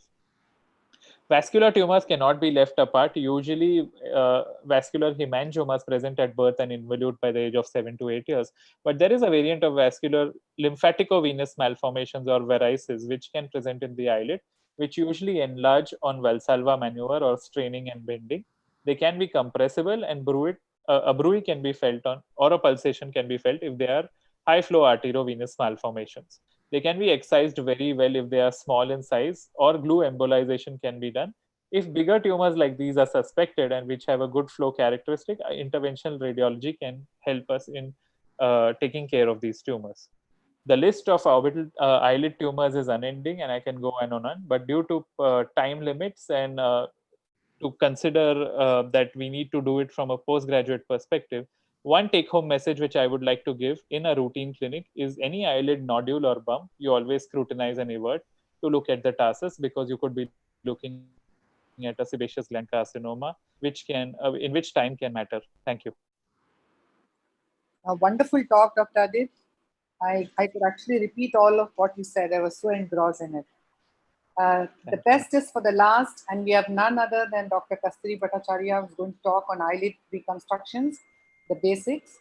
She's the director of Sri Shankardev Netralaya Guwahati and is a recipient of 30 prestigious awards for her work in ophthalmology, the best of best awards.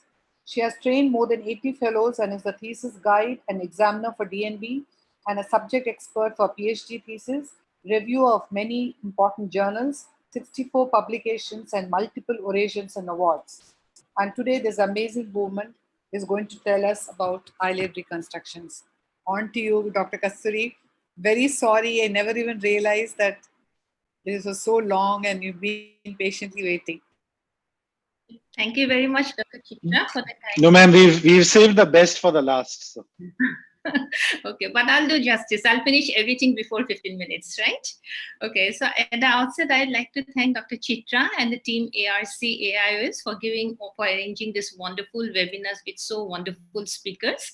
So I'll be covering on eyelid reconstruction, which I always believe to be one of the most challenging areas in the reconstructive plastic surgery, because it requires a very delicate interplay of anatomy, aesthetic and functional correction, and the most important is the protection of the underlying globe and the vision. So the key to the surgery of the eyelid is a thorough knowledge of the anatomy, which already Adit has shown very well, but the most important, the subunits of this periocular region, and also the blood vessel and the exosomes, which I'll be discussing later. So Adit has already shown the anatomy, but what is very intricate about the eyelid is, if you look at the eyelid as a such, after the tarsus, you see it has got two lamellae, that is the anterior, which consists of the skin and orbicularis, and the posterior, which consists of the tarsus, the mucosa. But in the same eyelid, when you look to the septal region, it has got three lamella, where we have anterior, posterior, and the middle, which usually consists of the septum and the retractus. So this is what we see, that in the some part of the same eyelid, you have got two layers, and some part you have got the three layers. So during this lid reconstruction, what is most important is that we should replace like for like tissue, and each having the different properties, and we need to respect its functional and the aesthetic properties. So the most important tissues that we use are basically the grafts and the flap, but one should always remember that the graft can be laid over a flap, and the flap can be laid over a graft, but flap can be laid over a flap, but the graft cannot be laid on another graft. So what we understand is that if you look here, the traditional teaching, like all the previous speakers, they have shown that basically how do we replace the lamellar structure? By the combination of either the grafts and the flaps. So if you look at the difference between the graft and the flaps, what we see is that the grafts are basically limited to only the skin. But what the flap consists of the skin, the muscle, and the fascia. It has its own blood supply. It gives a better color. It is more adaptable to the weight-bearing area. And also it can be used on bed with questionable nutrition. And most important is that it can breach the defect. So if we look ahead to this reconstructive ladder, what we know that based on the requirement, based on the complexity, we need to select the procedure, which can be a very simple procedure like this, or we can go ahead with a much complex procedure. But what we need to remember is that we have to give the best functional and the aesthetic result to the patient. So for the postgraduates, it's very important that when you plan for a lid reconstruction, you should know what is the algorithm. Until today, the most important or common algorithm for the lid reconstruction is basically a width-based. So this is a weight-based algorithm which many of us have been following, which is based on the size of the defect and the lamellar involvement, wherein the defects are classified based on the 25% increase of the eyelid width.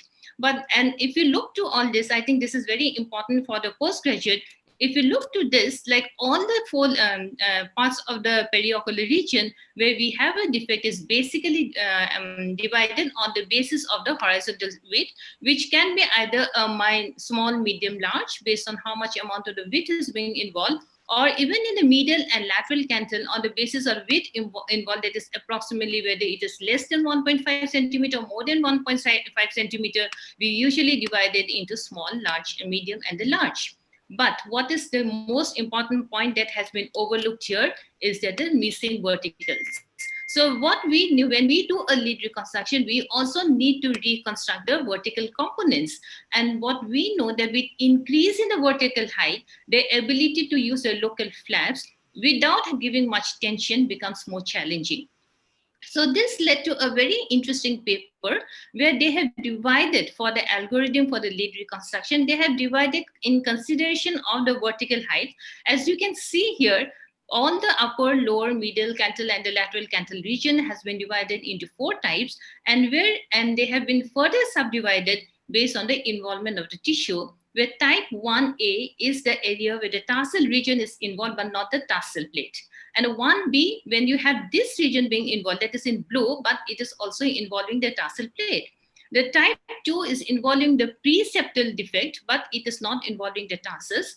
3, that is the red zone, that is a lid cheek junction. And if you have a combination, that is a gray out here, or if you have a combination involving the pre-tarsal, pre-septal, and eyelid cheek junction, it is known as a type 4 defect. So based on this vertical algorithm, the many of the reconstructions, especially in relation to the flaps, are being done. And this has also helped for especially the postgraduate to know the competency of the surgery, like how in the FACO we have the AIOS ARC rubrics. In the same way, here also you have a score rubrics for the lid reconstruction in terms of aesthetic and function outcome, where the 4 major criteria: the position, the lid margin, the quality of the skin, and the lateral canthal angle. And then you give a score from 0 to 1, 1 being the maximum and 0 being the least, and you can have your own competency level.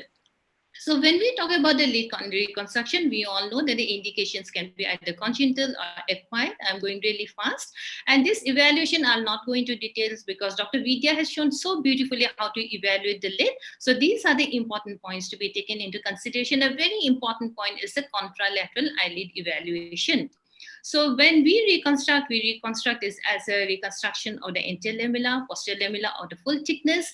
And the anterior lamella, the easiest, when I was mentioning about the reconstructive ladder, the easiest is this, the laissez-faire, where it goes by secondary healing. But the other anterior lamellar structures that are used for reconstruction are the skin flaps and also the skin, and also the other small procedure. Usha had shown the Z-plasty very well, where we have the 2 flaps at 60 degree transpose in the opposite direction, which helps to overcome all the adhesions and also the scar. And this is how you also release all the cicatrization. You can also use the localized flap, the most common being the bilobe flap and also the Lindbergh's, the rhomboid flap, but also you can have the sliding flap, advancement flap, and a rotation flap. Skin grafting has been shown very well by my previous speaker, which can be a post-auricular full thickness, and you get a very nice cosmetic result. Sometimes a trauma case also repaired elsewhere where it was not repaired well, and in that situation also you might have to give a skin grafting, and you get beautiful results with even with the post-auricular skin. But what is important is sometimes you need too much of skin. In such situation, you need to take a split thickness skin graft. And this is a very nice way of having a large amount of large skin. And this is the requirement, especially in situation like this, in the burn situation, when you need to salvage the vision because of the total cicatrization which has occurred following the burn. And for the posterior lamellae, what we as the oculoplasty surgeon, we prefer is the lip mucous membrane because it is very easy to harvest. But sometimes if you have a linear scar, we go for the Z-plasty. And when you need a tarsus with a conjunctiva, we usually go for the heart and the heart palate graft.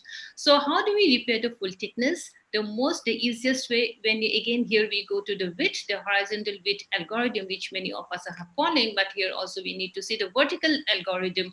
If it is up to 50% of the defect, we usually go for the lid closure and direct closure, and which is one of the easiest techniques was the Burroughs technique, that is a far, near, far, which is a very long incision. But what I believe is simply you do a far, near incision, like 3 millimeter from the incision, 1 millimeter deep, you give a bite, then you go to a near and near. So far, near is also a very simple technique where you put the first suture in the gray line, then followed by the suture in the lash line, the tarsus and the skin. But you should always remember that the end point of the lid margin should be everted in order to prevent a notch appearance in the postoperative period.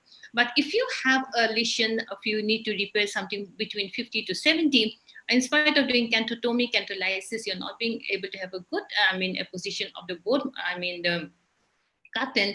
The other option is the lateral advancement flap, which is also known as the tensile semicircular flap, usually done it for the lower lid, but also it can be done for the upper lid.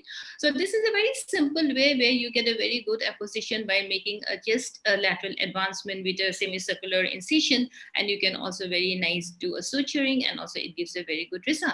But what about the upper defect? When you have a large defect of more than 75%, for the upper lid, we usually do the cutler bed procedure or the master disc lid switch flap or the glabellar flap. So this cutler bed procedure is like what you do when you make need to repair as big a lesion in the upper lid. you have a full thickness tissue from the lower lid and you fill it as a breech cap. And then you keep it and you separate it after 6 weeks and you have a very nice functional eyelid. And this is a small surgery. This is just a 1 minute surgery. I'll be going fast, and you can see as Adit has already shown the different types of sebaceous gland carcinoma, where these are the lesions which are really very like, because of the vegetative spread, it really ends up cutting too much of tissue, and also the map biopsy is very important. What I prefer when you plan for a cutlet bed, you have only the anterior and the posterior lamellae without the tarsus. So you need to give a tarsus when you really have more than 75% defect of the upper lid. So I take the tarsus and the conjunctiva from the other eyelid, and this is being used to form the posterior lamella.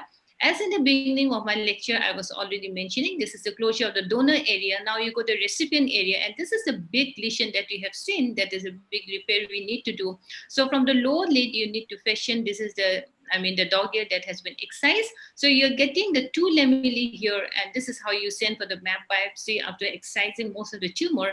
And now from the lower lid, you have only the 2 layers. So in order to give a tarsus, the structural support, I have taken the tarsus from the other lid, and you need to form, this is the fornical conjunctiva. So what I do, I take the fornical conjunctiva of the upper lid, suture it to the tarsus, the tarsoconjunctival graft that has been taken from the other lid.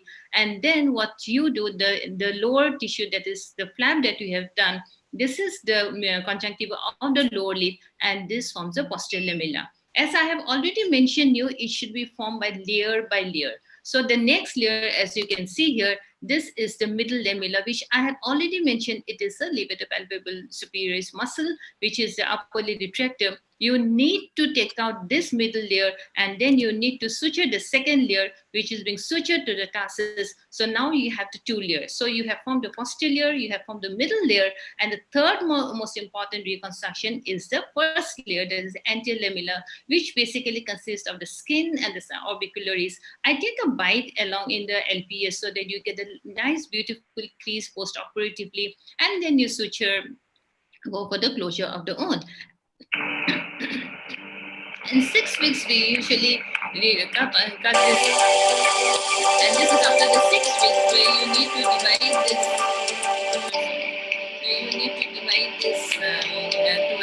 Divide the lid, and this is what I'm getting fast, and this is what you can see. We have nicely separated the lid, and this is after when we reconstruct the upper lid, and then for the lower lid, you need to fashion. You need to fashion up this area, and then you go for the closure, and this is what we usually do after 6 weeks, and this is the result that you see. This is the same patient having, sorry, a sebaceous gland carcinoma, and you can see a beautiful lid crease that has come, and it looks very much like that of a natural lid. These are some of the patients where you have undergone the cutlet bed procedure with a very good reconstruction, and sometimes you see, because these have a vegetative spread, you can see that it has really, you need to do a very big extension.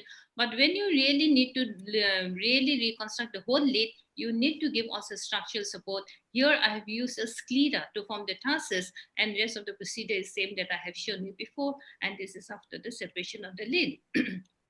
Muscle lid switch is another technique. The importance of this, that you get the eyelashes. So this is a child who came to me with a coloboma when she was 3 years, and then I had the lid switch procedure, and then you can see the end result. You can see the eyelashes out here, and this is a very nice technique. And now she comes to me, now she's almost 18, 19 years, but still I think I need to do a little refinement here, but the advantage is that you also retain the eyelashes in such situation.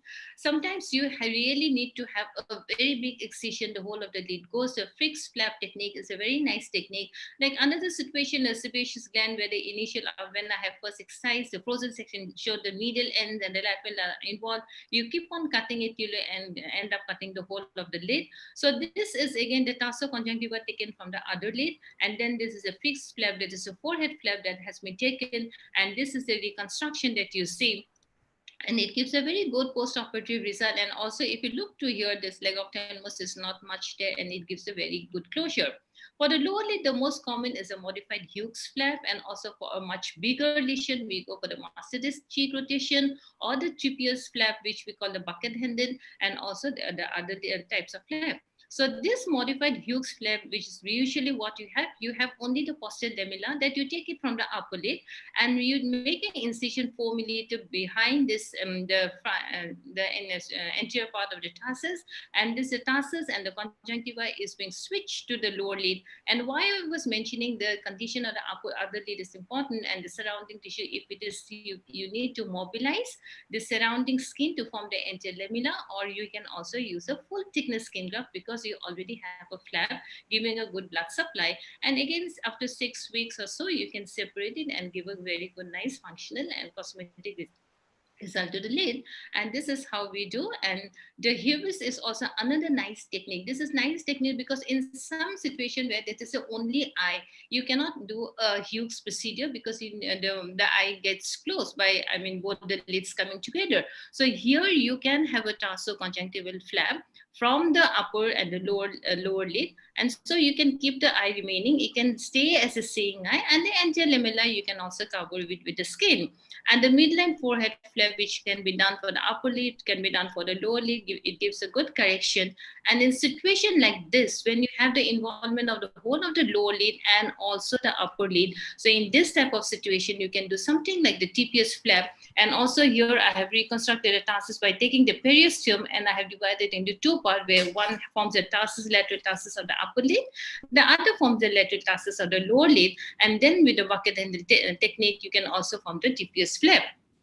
Mustard for the, I think for the students, it becomes too much, but I'm just touching it. It is usually for reconstruction of very large vertical defect. This is the type 4 defect that I have mentioned it.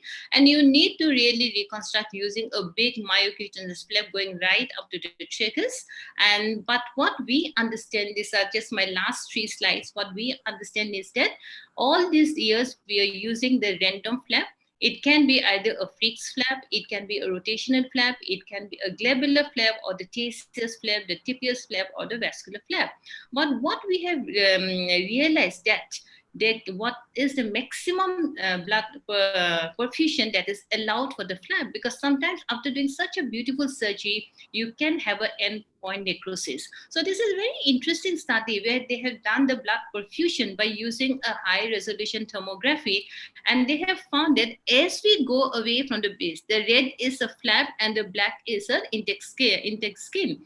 And the blue, you see, that means there's a loss of blood supply at the tip. So as we go away from the base, what happens? The blood perfusion also decreases.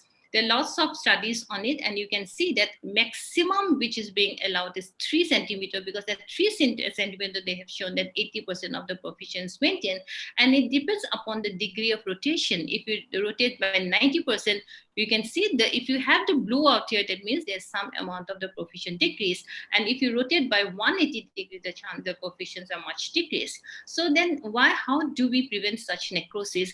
And the new concept today is the enzyosome-based reconstruction. So this is my last slide. What I want to maintain that we should know all the endosomes of the face. And today, the use of this concept of the random, the myocutaneous flap that we have been doing is not much considered, especially when you really need a big flap either from the temporal area or in cases of mustardies. So in such situation, we need to go for the enzosome-based reconstruction. And the most important part over here is this endosomes are basically a 3D composite unit of skin and underlying tissue, having a source artery with one side the arteriosome, the other side of the venosome. But most important thing that these endosomes have the choke anastomosis. So because of this, if we look to the face, we have beautiful 5 areas of function endosome, each having its own source artery, which can be either the facial or it can be ophthalmic. And you have this choke anastomosis. So when you go for a bigger flap, myocutaneous flap,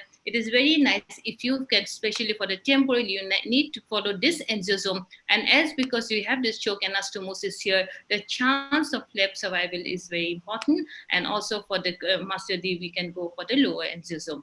So with this, I conclude by mentioning that eyes are the focal point for the function and the facial cosmesis. There are varieties of technique available for the periocular reconstruction, but the most important, one should have a thorough knowledge about the anatomy. You need to replace layer by layer. And the second most, you need to know about the blood supply. You need to know how the endosomes are being, designed, and this gives a much, better outcome. Thank you very much for your patient hearing. Thank you very much, Dr. Kasturi, for so much clarity in your talk. I think there might be questions, but we're really running out of time. Any one question, Dr. Akshay, which is to be asked, or shall we conclude? No, there was one question that came about what is the preferred duration for keeping the flap in cases of lid sharing procedures, especially in children. Do you want it to be shorter, longer? It depends on whether the technique that you do. If you have a very good vascularity, if you have a very good supply, what the textbook says that it is for 6 weeks. But if you look to some studies, the study says that even you can release at 3 weeks. Why they are saying? Because of the periocular blood supply. And there was a very nice study by the Bortori's group where they have shown that if you have a flap which is approximately 13 millimeter, so if you have a flap with a 13 millimeter, you can separate it even before 2 weeks. But if you have something more than like around 20 millimeter, that is a 2 centimeter, it is preferable to wait for 6 weeks. All right. Thank you, ma'am. That's all, ma'am. Thank you so much. I don't have words to express the amount of gratitude we have on behalf of ARC for having had experts with us. And we understand today that the webinars have allowed us to sit at home and get the most of collective information. And I'm sure with the expert panel and the great speakers, we have definitely offered on a platter the very best of oculoplasty to our young PGs. Our special thanks to Mr. Kripal and Mr. Sunil and the AIOS office for their presence and support, Mr. Sai for his constant energy and support, Encode for being the main sponsors for all ARC activities, and my dear ARC members for their support and presence at all times. A heartfelt thanks to one and all of our attendees.